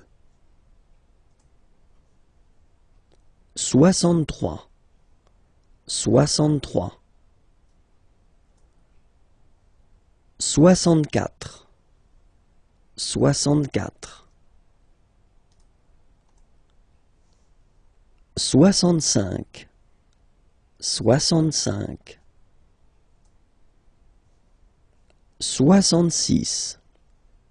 65, 65, 66,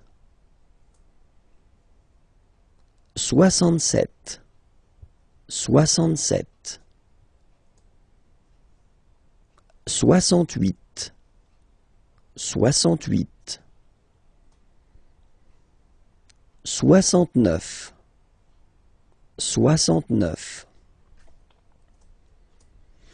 And that's normally when my students, when I'm in class with them, start to look at me like they would like to kill me, because now we're getting to the tricky point in French, okay? So have a look here. Now we've got this 70, of course. But then in French, it's a bit more tricky because you take back the 60, 60, and then you will add the 10. Okay, so for this 70 session here, you will have to use this 60 and then 10, and so all the numbers from 10 to 19, you will have to put them right here after. Okay, so let's see how it goes. 70, 70, 71, 71. Okay, so you can see here now.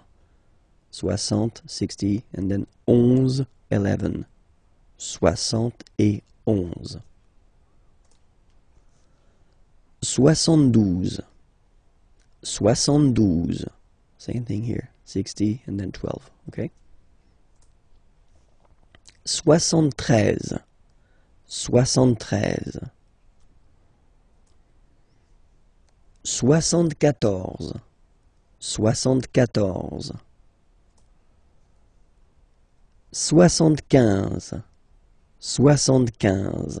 Okay, so we won't go further, not to be more traumatized, because I've got some nice surprises after that as well. Okay, so remember that well, till 70, well, it's quite not easy, because it's always difficult to remember the numbers, but still it's not that tricky. Okay, so remember that for 70 here, so from 70 to 79, you will have to use this 60, so 60, and then the numbers from 10 to 19, okay? 10, 11, 12, 13, 14, 15, etc. So we'll see the rest in a coming lesson. So now what we'll do, we'll go to till 100, and then we'll see all the tricky and irregular forms, okay? So if you remember, when we stopped, it was here, okay? So 75. In French, we'll have to use this 60, so 60, okay? And then after that, you will have to put this 15, 15, okay? So remember, from 70 to 79, it will work the same way. So you will have to put this 60, and then the numbers from 10 to 19 after. 19, yes. Okay, so in that case it's 75, 75, okay, 60, and then 15, okay. Next one, 76, okay, so 60 and 16, okay, 76, all right. 77, 77. 78, 78, 79, 79, and then 80. Okay, so for 80 it's 80, 80, all right. 81, 81, 82, 82, 83, 83, 84, 84, 85,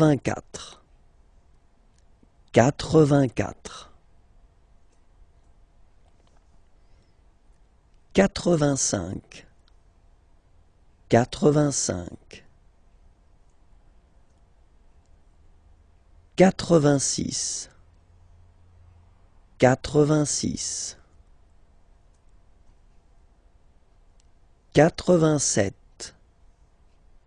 86, 87, 87, 88, 88, 89, 89. And now for 90, well, basically it would be the same thing as we had for 70. So you will take this 80, 80, and then you will add the numbers from 10 to 19 after. So 90, and then 91, so 91. So remember 80, 80, and then 11, 11. 91, 92, 92,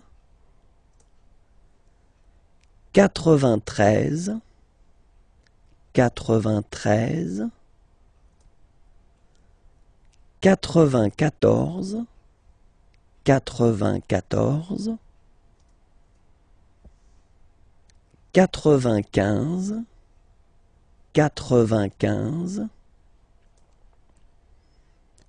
95, 96, 96, 97, 97,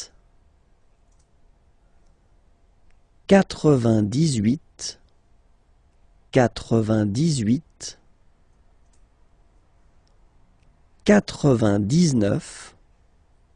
99, and the last one, 100. Remember, final T not pronounced. 100. Okay? Discover this parce que form. So parce que means because. Okay, and it's really useful. So we'll see how to use it. Okay, so parce que here. So the first use of parce que is when you want to introduce the reason. Okay, so we've got two examples here. Il ne mange pas tout de suite. Okay, so here you've got the negative form, remember, ne, and then pas. Manger means to eat. Il ne mange pas, so he doesn't eat. Tout de suite, well, basically it means right now. Parce qu'il, okay, préfère attendre.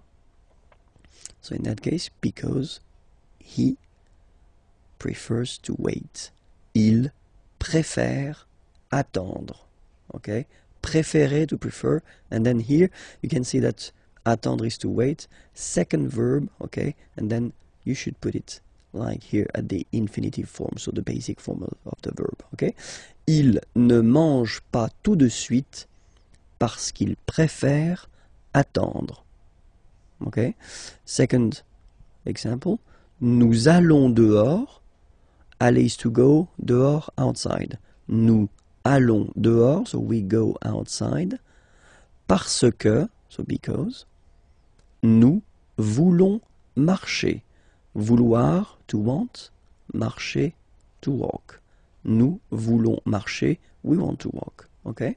Nous allons dehors parce que nous voulons marcher.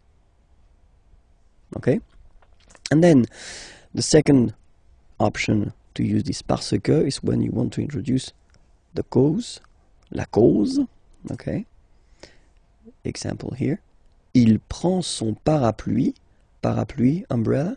Prendre is to take. Il prend son, his. So he's taking his umbrella. Il prend son parapluie parce qu'il pleut.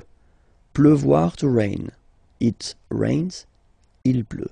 Il prend son parapluie parce qu'il pleut. Okay? And then, second example. Il appelle le garagiste parce que sa voiture ne démarre pas. Okay? Appeler is to call. Garagiste is this nice person that will fix your car if it's broken or if it doesn't start, like in this example. Okay? Parce que sa voiture, voiture is car, sa voiture, possessive, his car, and then ne pas, so you get the negative form here, and démarrer is to start. Il appelle le garagiste parce que sa voiture ne démarre pas. So because his car doesn't start. Okay?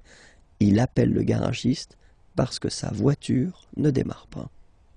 All right, so you can see the two main way of using this parce que. So the first one, the reason.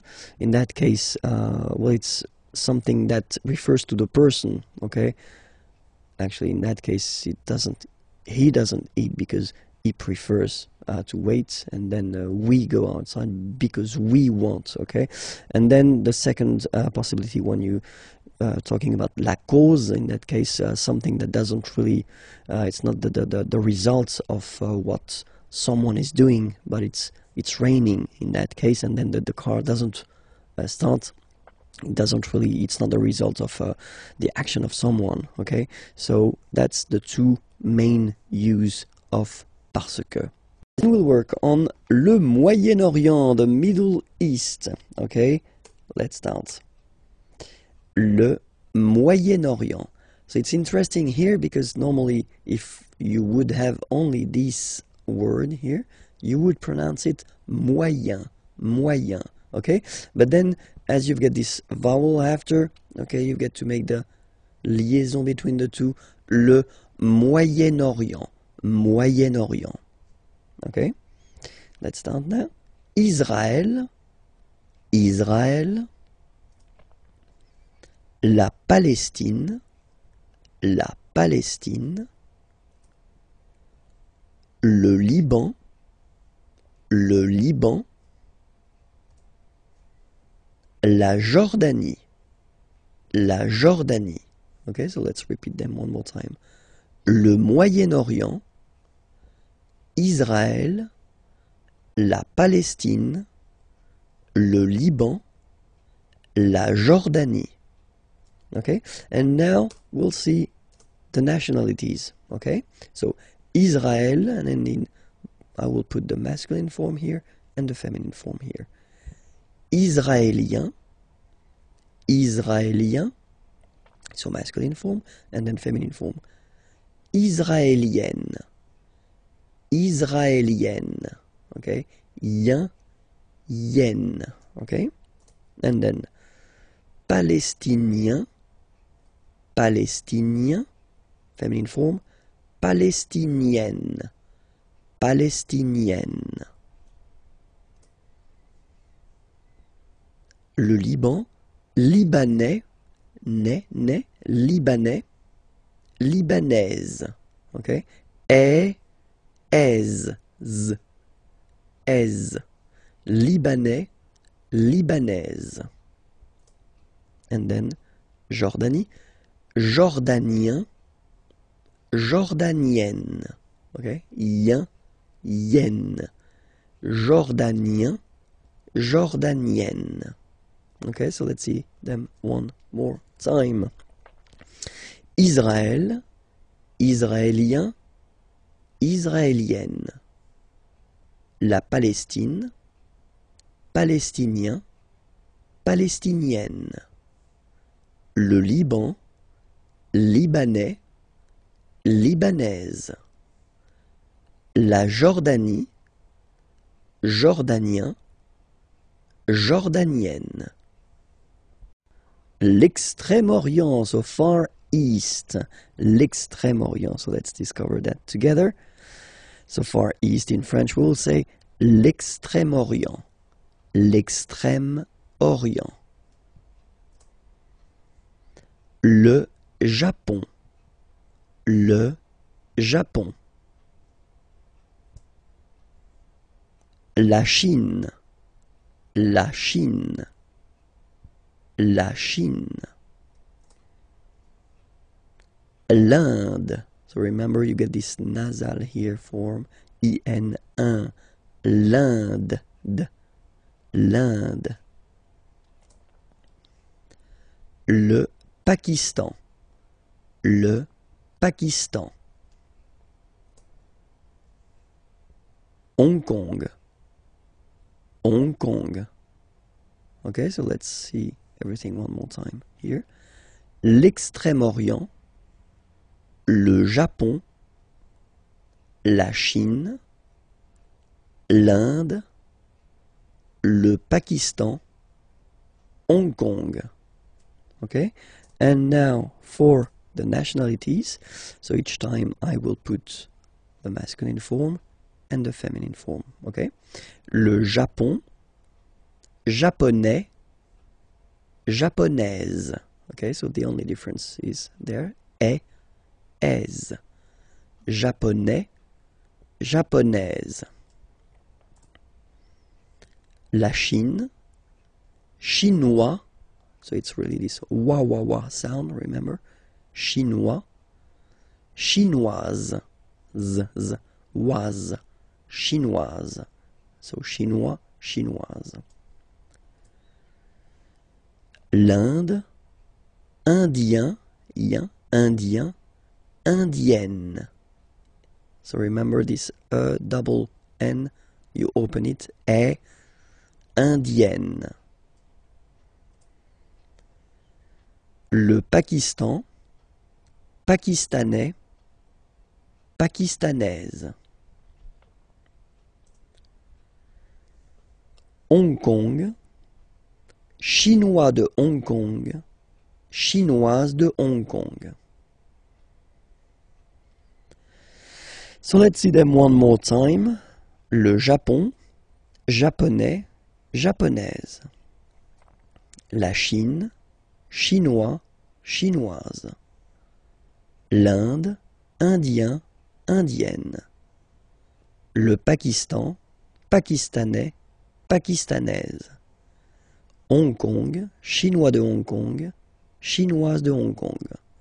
Le verbe pronominal. So, what is le verbe pronominal? So first we'll take an example.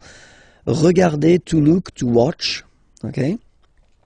And then se regarder. In that case it would be to look at oneself. Okay? So that's the important thing about this verb pronominal. Le verbe pronominal will be constructed all the time with this se before the verb. Se regarder, okay? And this se will basically change the meaning of the verb because regarder, to look, to watch, se regarder, to look at oneself, okay? So we'll take an example. So if we take the regarder verb, okay? So normally you will construct this sentence, je regarde la télévision, okay? I watch the television. Je regarde la télévision, okay? But then if you use this se regarder, so as I said, to look at oneself, in that case, je me regarde. Alright, so you will have to add this me thing here before the verb. Je me regarde. Okay, so let's see how we will conjugate this verb at the present form. Je me regarde.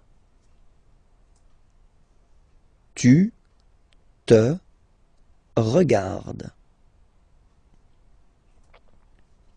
Il se regarde. Elle se regarde. Nous nous regardons.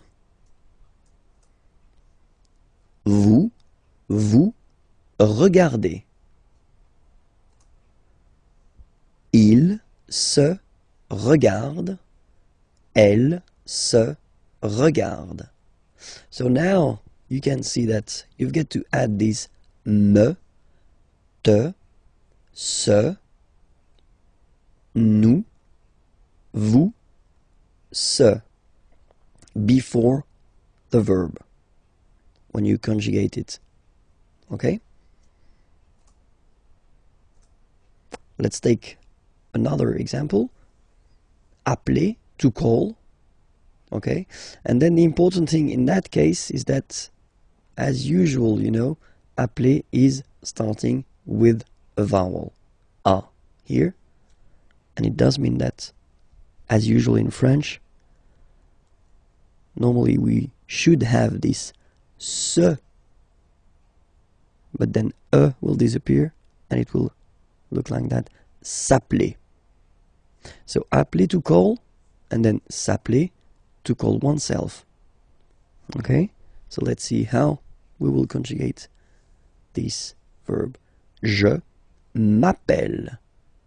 So same thing here, the that we had previously disappeared. Je m'appelle. So remember, that's normally the verb that you use when you introduce yourself, like I call myself, so my name is, of course, but then in French it's like I call myself. Okay, je m'appelle. Tu t'appelles. Tu t'appelles. Il s'appelle. Elle s'appelle. Nous nous appelons. Okay, so I will make the liaison. Nous nous appelons. Vous vous appelez. Il s'appelle. Elle s'appelle. Sorry. So if you look carefully here as well, so you will have to add this m, t, s, okay, and then nous, vous, s, okay. So remember, it's just because the verb is starting with a vowel. It would be the same if the verb would start with the letter h plus a vowel, because we don't pronounce h, so that's the reason why. My God, I'm losing my voice. Let's hope I will finish. Be careful, because in some cases when you will add this se in front of the verb, then le sens, so the meaning of the verb, will change. So I will put a few examples here. Trouver is to find, okay, and then se trouver means to be, être. Okay, trouver, to find, but then se trouver is to be, être. Passer, to pass. Se passer, avoir lieu, so to take place. Se passer, to take place. Passer, to pass. Okay? And then mettre, to put. Se mettre, well, it's to start. Commencer, to start something. Okay? So remember, trouver, to find. Se trouver, être, so to be. Passer, to pass. Se passer, avoir lieu, to take place. Mettre, to put. Se mettre, commencer, to start something. Le futur proche, so basically if you want to translate it directly, it would be the near future. So what is le futur proche exactly? It's the possibility that we have in French and in other languages to construct basically a future with aller at the present form, followed by the infinitive, so the basic form of the verb. Okay, so like in English you would say I am going to travel, for instance. In French we would say je vais voyager. Okay, so remember, first aller, that you conjugate at the present form, and then you will put your verb at the infinitive form. Okay, so first, of course, we did introduce the verb aller and the way to conjugate it, but still I think that it is really important to see how it goes. So we will see one more time the conjugation of aller at the present form. Okay, first person here, je vais. Remember, final S not pronounced. Je vais. Okay, tu vas. Same thing here, final S not pronounced. Tu vas. Il, elle va. Nous allons. Final S not pronounced, and then when you get this ON combination, you get this nasal on, really in your nose, okay? On. And then let's make this little liaison here to make it sound more beautiful. Nous allons. Nous allons. Okay? Same thing here. Vous allez. Vous allez. Alright? Remember, classic ending for vous, a Z, okay? But then when you combine these two letters, you get the sound E. Okay? Allez. And then vous allez. Alright? And the last persons, ils, elles, vont. Ils vont, elles vont. Okay, remember, final T not pronounced, so you get this O-N nasal here. On, vont. Okay, so let's see them one more time. Je vais, tu vas, il va, elle va, nous allons, vous allez, ils vont, elles vont. Okay, so that's the first part that we will use to construct this futur proche. Okay, and then the second part will be, well, the verb that you want to express, but at the infinitive form. So I've been writing few examples here. So the first sentence, je vais voyager. Voyager means to travel. Avec, with, ma famille, my family. Je vais voyager avec ma famille. Okay? So, quite simple way to construct a future form. Tu vas chercher. Chercher means to search. Une nouvelle maison. Okay? Une nouvelle. Nouvelle, it's the feminine form of the adjective nouveau, new. Okay, because maison, house, as you can see here, is feminine, so une nouvelle maison, a new house. Tu vas chercher une nouvelle maison. Okay, and then il, elle, va partir. Partir is to leave. Okay, pour means for. Pour un an. 1 year. Un an. Okay, so I will make the liaison just to make it more normal after. Okay, but I just want to divide here. Un an. Okay, so let's read it normally now. Il va partir pour un an. Okay, so you can hear that now I make this link between the two. Un an. Un an. So no break between the two. Un an. Okay. Il va partir pour un an. Elle va partir pour un an. Okay? Then for nous, nous allons chanter. Chanter means to sing. Okay? Cette chanson. So remember, cette feminine form of ce, this. Okay? Chanson, song. And as chanson is feminine, so you should put this form here at the feminine. This. Okay? Nous allons chanter cette chanson. Nous allons chanter cette chanson. And then for vous, vous allez adorer. So adorer, to adore, to love a lot. Ce film. Okay, ce. So you see now this. Okay, but then it's the masculine form because film here is masculine. Ce film. This movie, okay? Vous allez adorer ce film. Vous allez adorer ce film. And the last one. Ils vont boire, boire is to drink, un café, a coffee. Ils vont boire un café. Elles vont boire un café. Okay, so let's repeat everything again. Je vais voyager avec ma famille. Tu vas chercher une nouvelle maison. Il va partir pour un an. Elle va partir pour un an. Nous allons chanter cette chanson. Vous allez adorer ce film. Ils vont boire un café. Elles vont boire un café. Bonjour à tous, hi everyone and welcome to Learn French with Vincent. This is Unité 4, leçon B.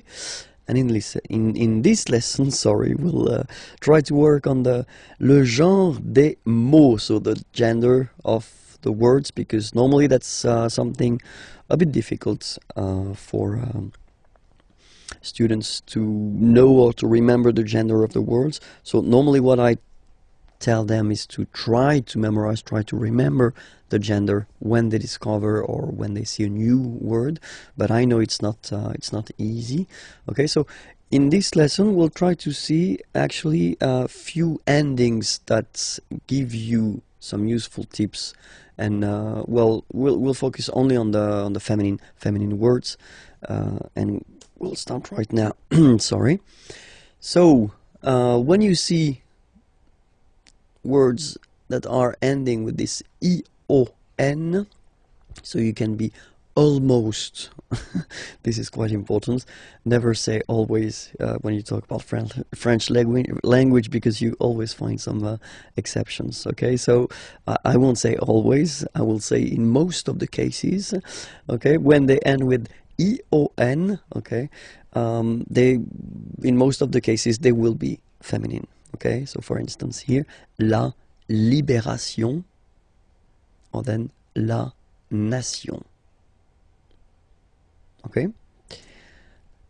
Other ending is t. So when a word is finishing or ending with t, like that, la rapidité.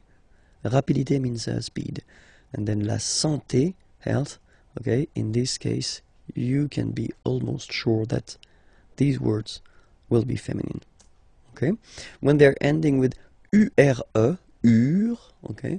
La peinture. Paint, la voiture, car, okay, so they are feminine. And then when they're ending with s, like that, s-s-e, so for instance, la politesse, la vitesse. Vitesse means speed, okay?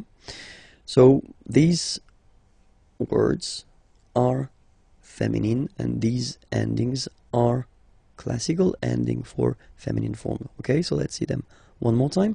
La libération, la nation, la rapidité, la santé, la peinture, la voiture, la politesse, la vitesse.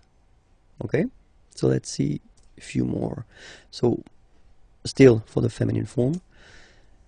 So when you will have a word ending with this double T, et, okay, for instance, la chaussette, la roulette, so they will be feminine, okay? Chaussette means sock, and then roulette, well, it's the same, the thing you will find in casinos.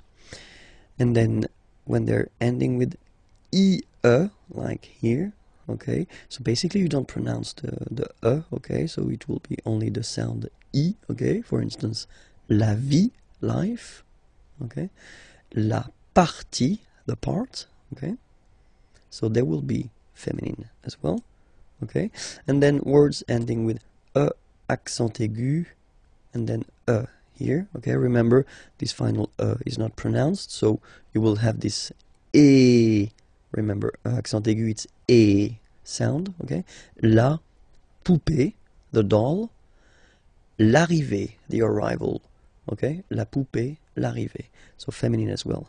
In that case, remember that normally it should be la arrivée, but as arrivée, as usual, you know, start with a vowel, then a is disappearing, and then you just put this apostrophe, okay? And then words ending with ud, like that, ude, ud, okay, are normally, in most of the cases, feminine. La gratitude, well, if my understanding is correct, it is exactly the same in English. La gratitude, and then same thing here, latitude. Latitude. Okay, so let's repeat them one more time.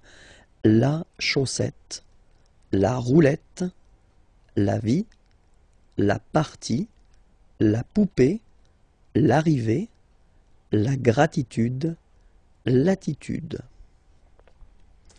Okay, I know it's not the key, it's not the magic key that will help you forever and that will give you all the time the correct gender of the words, but still you've got some tips now. Okay, it was leçon B. Okay, remember that I've been doing many lessons, so they can be found there on youtube.com/imagier, okay, and then the website is here, imagier.net. You can find more material there. Have a nice day. Bye bye.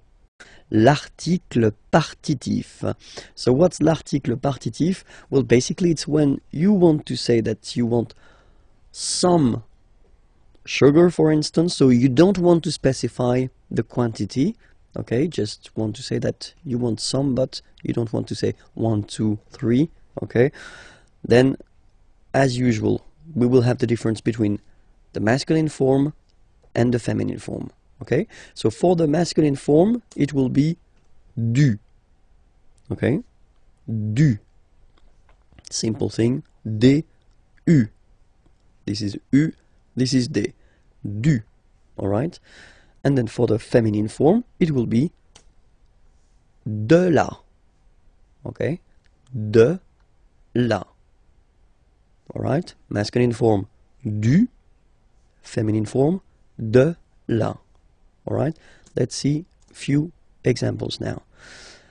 Je bois, boire is to drink, okay, so je bois du café, alright. So you can see the difference here. It would be possible to say je bois un café, okay. In that case you would translate it je bois un café by I drink one coffee or I drink a coffee, okay. In that case, when you put this du café, so first you put the masculine form because café is masculine, okay, and then you want to say, you don't want to specify the quantity, you want to say I drink some coffee, okay, je bois du café, okay.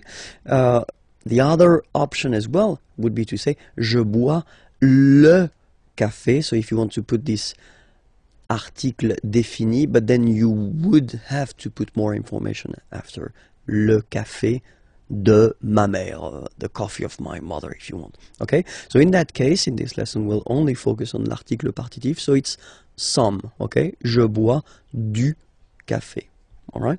Let's see another option.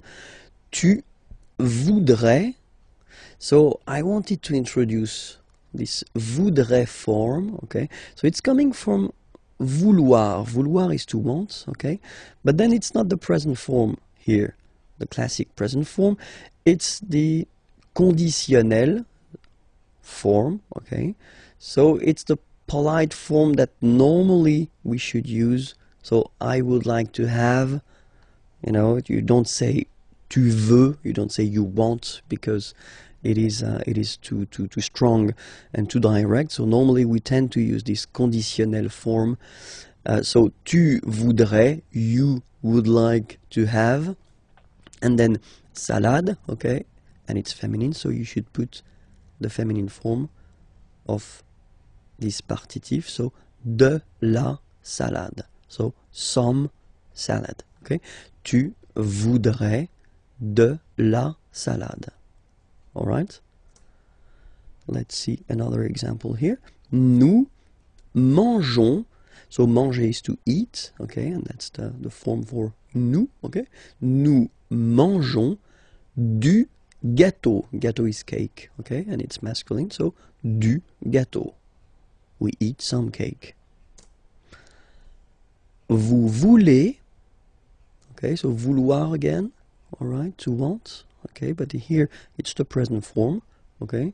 Do you want? Vous voulez du fromage, cheese, du fromage, so some cheese, and it's a question. Vous voulez du fromage? Okay, and the last example here. So I've been putting this il y a, we'll see that a bit later in this unit, but it will come. Il y a means there is, okay? Il y a, there is, okay? Il y a de la neige. Neige is snow, okay? Par terre, on the ground, par terre. So there is snow on the ground. Il y a de la neige par terre. Okay, so let's repeat all these sentences. The first one, je bois du café. Second one, tu voudrais de la salade. Nous mangeons du gâteau. Vous voulez du fromage? It's a question, so I've been insisting a little bit too much maybe. Let's do it one more time. Vous voulez du fromage? And the last one, il y a de la neige par terre. Pourquoi? Why? Pourquoi? Why? Okay?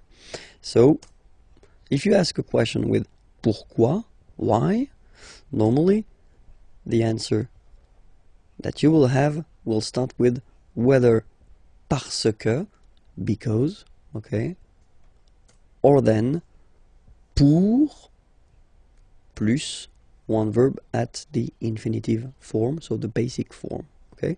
So whether parce que, and then you just start a sentence, or then pour plus a verb at the infinitive form, okay?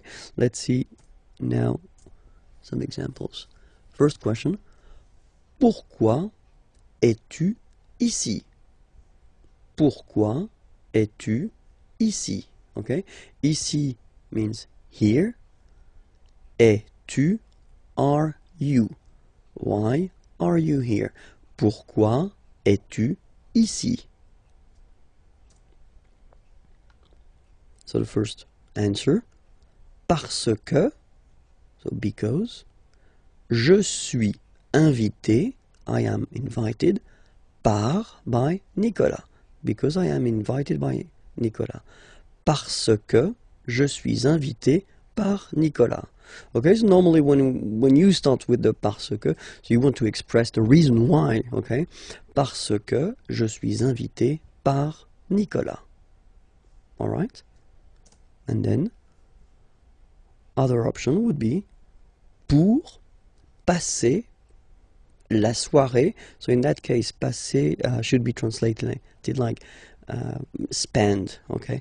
Pour, to spend, pour passer la soirée, the evening, avec, with, vous, you. Pour passer la soirée avec vous, to spend the evening with you. And in that case, when you will start your answer with pour, okay, so you will express what will you will do after that, okay? Pour passer la soirée avec vous, okay? And in that case, parce que, you want to introduce the reason why, okay?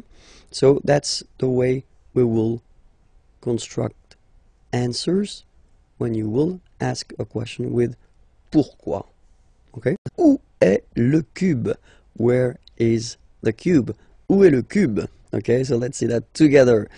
So here, first situation, here, okay, so this is le cube and this is le cylindre, okay, so just to make it clear, because that's the things we'll use to introduce, well, the prepositions. Le cube est sur le cylindre. So you can see it's on, okay, so sur le cylindre, okay, and there is contact here, okay, it's quite important. Second option, same thing, but it's basically under here. Le cube est sous le cylindre, okay, le cube est sous le cylindre. Don't pronounce the final S, and then this OU combination of vowels is pronounced OU, okay? Sous, sous. Le cube est sous le cylindre. Alright? Then, here, no contact, and that's really important, okay? Le cube est au-dessus du cylindre. So let's repeat it. Le cube est au-dessus, final S not pronounced here, au-dessus du cylindre. Okay? Then, same situation, sorry, but then the opposite, so it's here and no contact here. You can see no contact. Le cube est au-dessous du cylindre. Okay? Au-dessous, final S not pronounced, du cylindre. Le cube est au-dessous du cylindre. Alright? So here, I've been putting the plural form because we've got two here. Les cubes sont à côté du cylindre. So next to, okay? Les cubes sont à côté du cylindre. Le cube est à gauche du cylindre. Okay, gauche, left. On the left of le cylindre.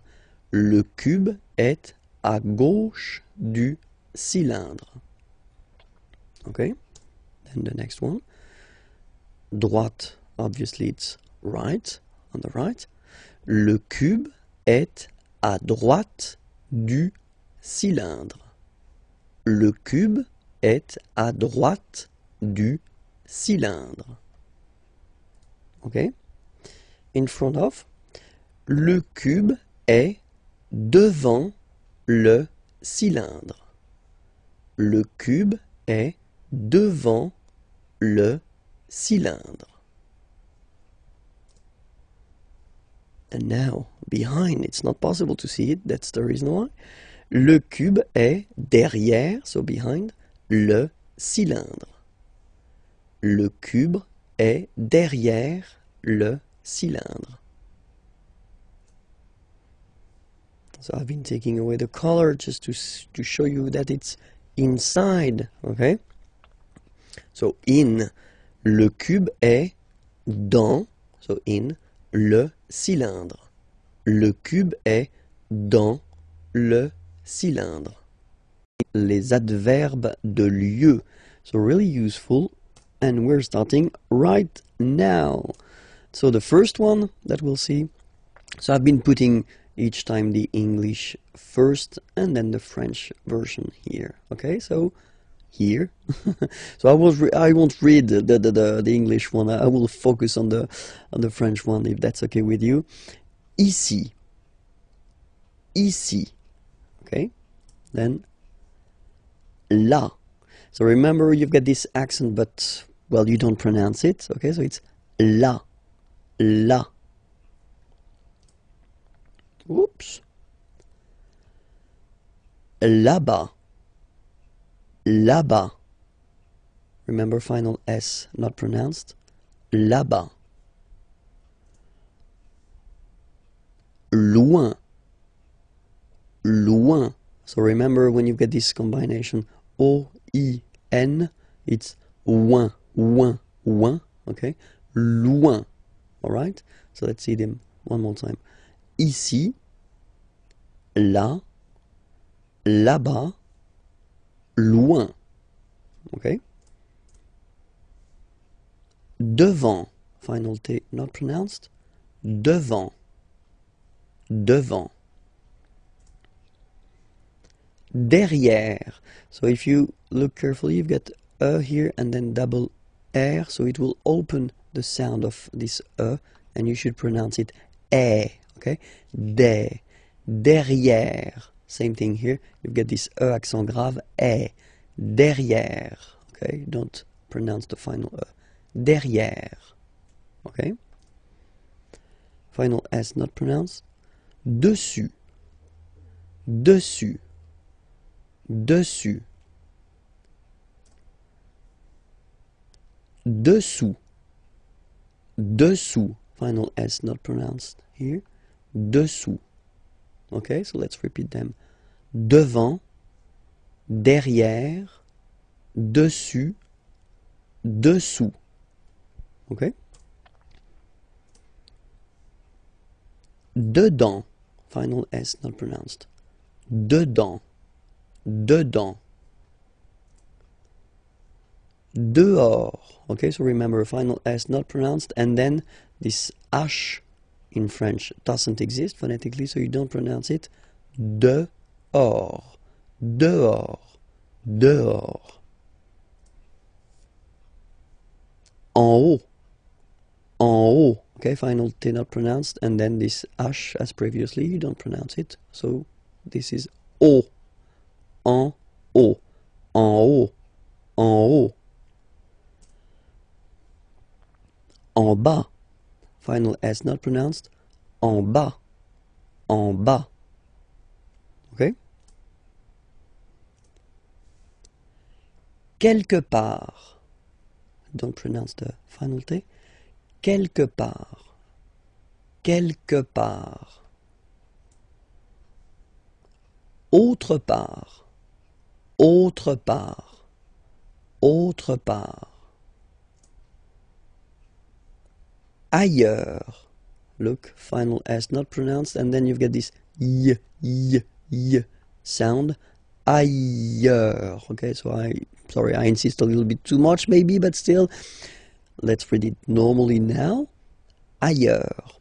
Ailleurs. Okay? Autour.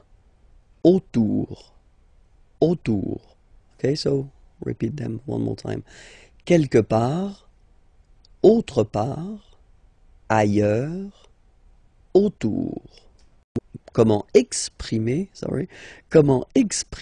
l'obligation? So when you must do something, well, there is a verb for that to express must, and this is falloir.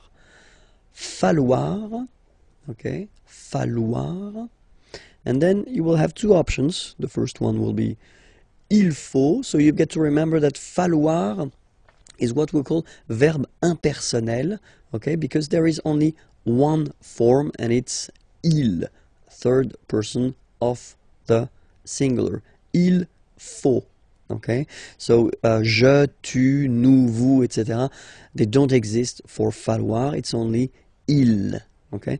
Il faut, and then the verb coming after will be at the infinitive, okay, so that's the way to express to must, okay, and then, or to have to if you want, il faut, okay, same form, but then you will add after that un nom, a noun, okay, so whether a verb at the infinitive form or then a noun. So we'll see few examples now. So the first scénario, as we would say in French, is falloir plus infinitif. Okay, so here, il faut respecter les règles. All right, il faut respecter, so to respect, les règles, the rules. Il faut respecter les règles. All right, and then another option, so I've been putting here and here the two parts of the negative form. Il ne faut pas fumer, fumer is to smoke, ici, here. Il ne faut pas fumer ici. Okay, so now we'll see the way it works with noun, a noun. And here, for instance, il faut, so still il faut, remember, as I said, it's only il faut, so it's a verbe impersonnel, okay? Une carte d'identité. Il faut une carte d'identité. Second example here, il faut un parapluie, umbrella, un parapluie, car, because, il pleut. It's raining. It rains. Il faut un parapluie, car il pleut. Les adjectifs ordinaux.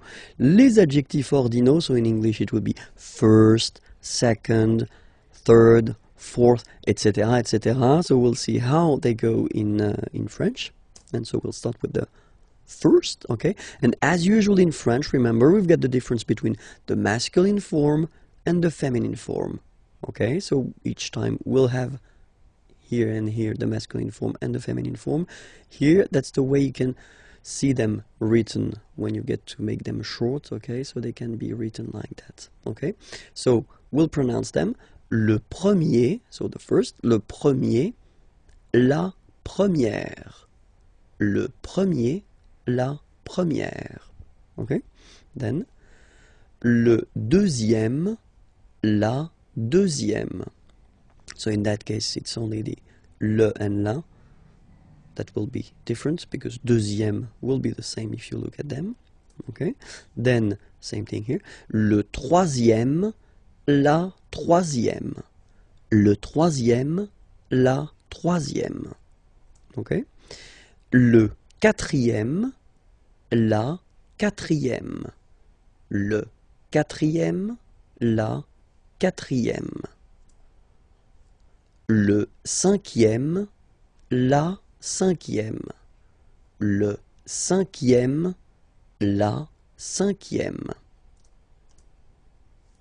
Le sixième, la sixième. Le sixième, la sixième. Le septième, so remember we don't pronounce this P here. Le septième, la septième. Okay? Le huitième, remember H doesn't exist. Huitième, huitième, la huitième. Le neuvième, neuvième, so it's V here, remember, vième, la neuvième. Le neuvième, la neuvième. Le dixième, so remember, even if you've got this X here, you pronounce it Z. Dixième, dixième, same thing as we had here. Sixième, okay? Le dixième, la dixième. Le verbe partir, partir means to leave, okay, at the present form. So we see this verb because this verb is normally quite useful, and then it is not regular, so it belongs to the third group of verbs, so it's always good to see the conjugation together, okay? So the first form is je pars. So final S not pronounced. Je pars. Tu pars. Same form. You can see here and here. So final S not pronounced. Tu pars. Il, elle, part. Final T not pronounced. Il, elle, part. Okay? So you can see that it's part. Sorry. Part, part, and then part. Okay, so the same phonetical form for these persons, but then obviously and of course for nous it will be different. So classic ending ONS, you don't pronounce the S, you just have this on sound nasal. Nous partons. Nous partons. Okay, then for vous, classic ending for vous as well, EZ, but then you pronounce it E. Vous partez. Vous partez. Okay? And the last persons, il, elle, partent. Remember, classic ending, ENT, but then you don't pronounce them. Partent. Partent. Okay? So let's repeat them again. Je pars. Tu pars. Il part. Elle part. Nous partons. Vous partez. Ils partent, elles partent. Bonjour à tous, hi everyone and welcome to Learn French with Vincent. This is Unité 4, leçon J, and in this lesson we'll discover together how to conjugate at the present form le verbe venir. So venir means to come, okay? So it's quite useful, and especially it does belong to the third group of verbs, so it's not regular. So for the present form, it's quite useful to spend a few minutes just to see the conjugation together. Okay, so we'll start right now. First form, je viens. Final S not pronounced. Je viens. Remember, I-E-N, ien, ien. Je viens. Okay. Tu viens. Final S not pronounced. Tu viens. Okay. Then il, elle, vient. Final T not pronounced. Il, elle, vient. Okay? So, je viens, tu viens, il, elle vient. Phonetically, it's the same form. Okay? But then, for nous, it will be a bit different. ONS, remember, classic ending for nous at the present form. Final S not pronounced. So, you will get the sound venons. Nous venons. Nous venons. Okay? Then, classic ending for vous, EZ here, and then you pronounce it et, vous venez. Vous venez. Okay, and the last one here. So you've got this double N just after the so it will change a little bit your pronunciation. You will have to pronounce this like okay? Ils viennent. So remember this classic ending ENT for the third person of the plural is here, but phonetically it doesn't exist, so you don't pronounce it. Viennent, viennent, okay? Ils viennent, elles viennent. Alright, so let's see the form one more time. Je viens, tu viens, il vient, elle vient, nous venons, vous venez, ils viennent, elles viennent. Alright? So, venir is quite important. Be sure to remember it by heart. Please, please, please, s'il vous plaît. And then, when you're ready, you can go at the following address to find the next lesson, okay? And then more material here, imagej.net. Have a great day. Au revoir. Les pronoms COD, okay? So, no stress, but still, it will be quite important. Okay, les pronoms COD. So we'll take first a sentence. Okay, so it's a question, and it's tu regardes la télévision. Okay, so tu regardes, regarder is to watch, la télévision. So if we look at this question, okay, and then we want to define all the elements, the first thing that we've got in this sentence is tu. Okay, so it's here, and it's sujet, so the subject of the sentence here. Okay, second part that we've got here is regarde. Okay, regarde here, and it's the verb. Okay, that you've been conjugating. It's es just because it's tu. All right. And the second part, or the third part here, so the last part, la télévision. So la télévision, that's what we will call complément, okay, because it's complement, it will complete the sentence here by giving some information. It's objet, it doesn't have anything to do because it's la télévision, okay, so it's not an object like that, but it's what we call grammatical object. Okay, and we say that it's direct because you don't have any preposition between the verb and this complement. Okay, so no preposition, so it's direct. Okay, so why do we say that it's quite important to use les pronoms COD?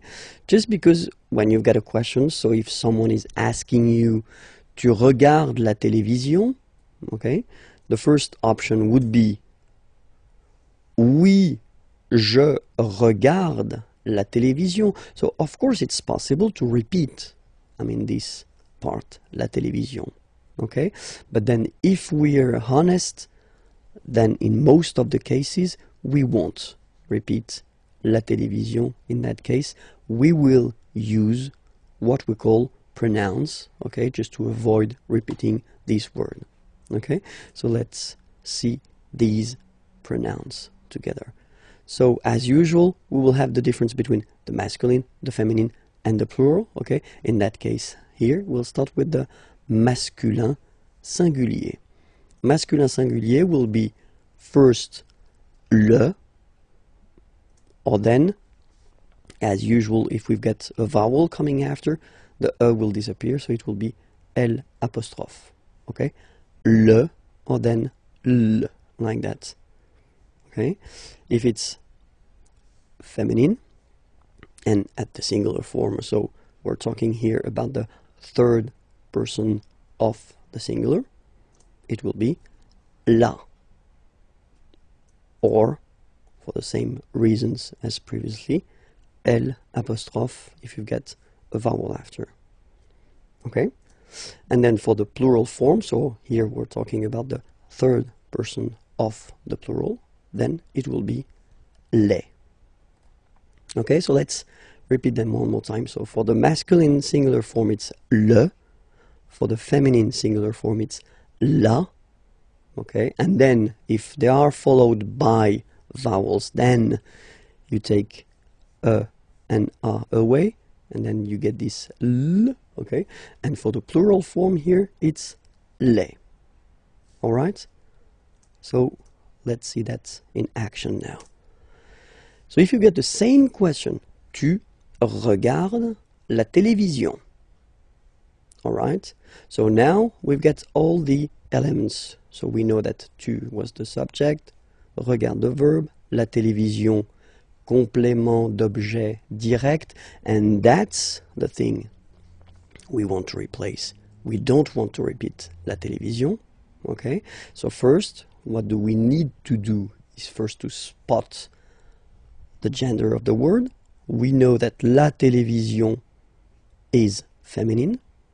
Okay, so we've got all the keys necessary. Oui, je la regarde.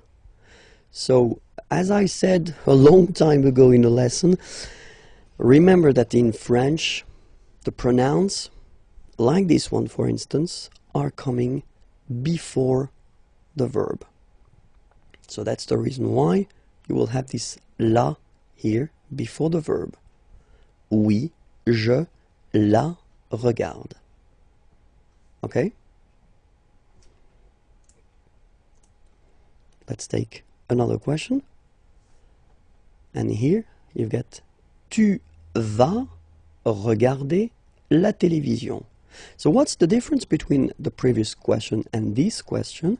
Well, this is, and we saw that in a previous lesson, I guess it was on this unit, so you can check it if you're not sure about that. That's what we call the futur proche, so the near future.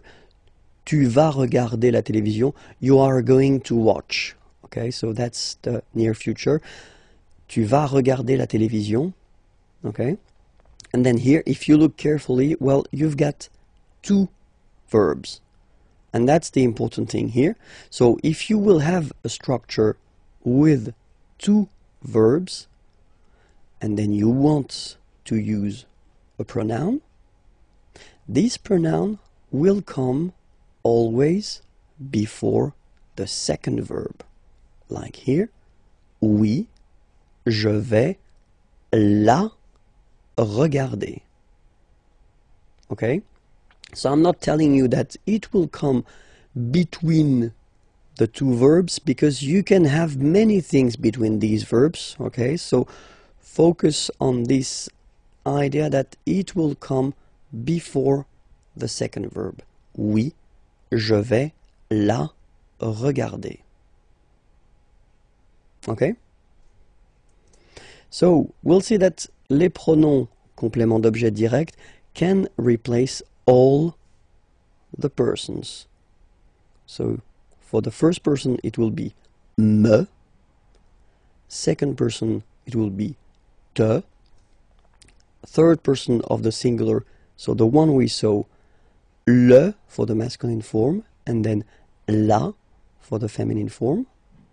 First person of the plural, nous, so basically it's quite easy to memorize this one, to remember it. Same thing here. Second person of the plural, vous. And then third person of the plural, les. Alright, so me, te, le, la, nous, vous, les. Alright? So we'll see now a few examples. So the first one, il me regarde. So if you want to say that he is looking at me, il me regarde. Okay, so remember, as I said previously, these pronouns are coming before the verb. Okay, il me regarde. Present form, only one verb, you just put it before. Il me regarde. Il te regarde. So he's looking at you. Il te regarde. Il le regarde. Il la regarde. He's looking at him, he's looking at her. Il nous regarde. Il vous regarde. Il les regarde. Okay, it's not that difficult when you try to remember. Well, first, of course, the pronouns, and then this idea that it will come before the verb. Well, honestly, it's not that tricky. Okay, I've been putting the same sentence, but then at this near future form. Okay, so just to show you, if you forgot it, that it should come before the second verb. Okay, so il va me regarder, so he's going to watch me, or to look at me. Okay, il va me regarder. Il va te regarder. Il va le regarder. Il va la regarder. Il va nous regarder. Il va vous regarder. Il va les regarder. Les pronoms COI. Okay, les pronoms COI. So, well, let's say that it's the second part of les pronoms CO, complément d'objet. Okay, so if you didn't watch the previous lesson, well, maybe it would be better to do so that you could understand maybe more clearly the whole thing. Okay, but then still we're starting right now. So, les pronoms complément d'objet direct. So, we'll start with une question, a question. Okay, so we'll see. It's a basic question. Okay, you get tu parles à ton frère. Okay, parler is to talk. Tu parles, you talk to your brother, à ton frère. Okay, so if we have a look at the elements in this sentence, the first part or the first element is tu, okay, and that's the subject of the sentence, tu, all right. Then the second element is parle, okay, and that's the verb. So it's ending like that because you've been conjugating this verb according to tu, okay, but it's a verb here. And then we've got this last part here, à ton frère. So that's what we call complément, so it will come to complete the sentence, okay, and it's objet, okay, so be careful, it's really what we call a grammatical object. So it's not an object, because in that case it's a good example because it's a person, okay, but then it's a grammatical object, and it's indirect because you've got this preposition à here, okay. So in the previous lesson we saw the direct ones, okay, they were without any preposition, okay, but then in this lesson it's indirect because you've got the preposition à here, okay, and it will change the things. So let's see the question. You can ask the question, so it's the same. Tu parles à ton frère, okay, and then the answer that you could give, of course, would be oui, je parle à mon frère. But let's say that in most of the cases in French, we won't repeat this à mon frère part, okay? We'd rather use pronouns just to avoid repeating this complément d'objet indirect, okay? So we'll see how they go. As usual in French, we will have the difference between the masculine form, the feminine form, and the plural form, okay? And here, just to start, we'll start with masculine singular, okay? Masculine singular form will be lui, okay?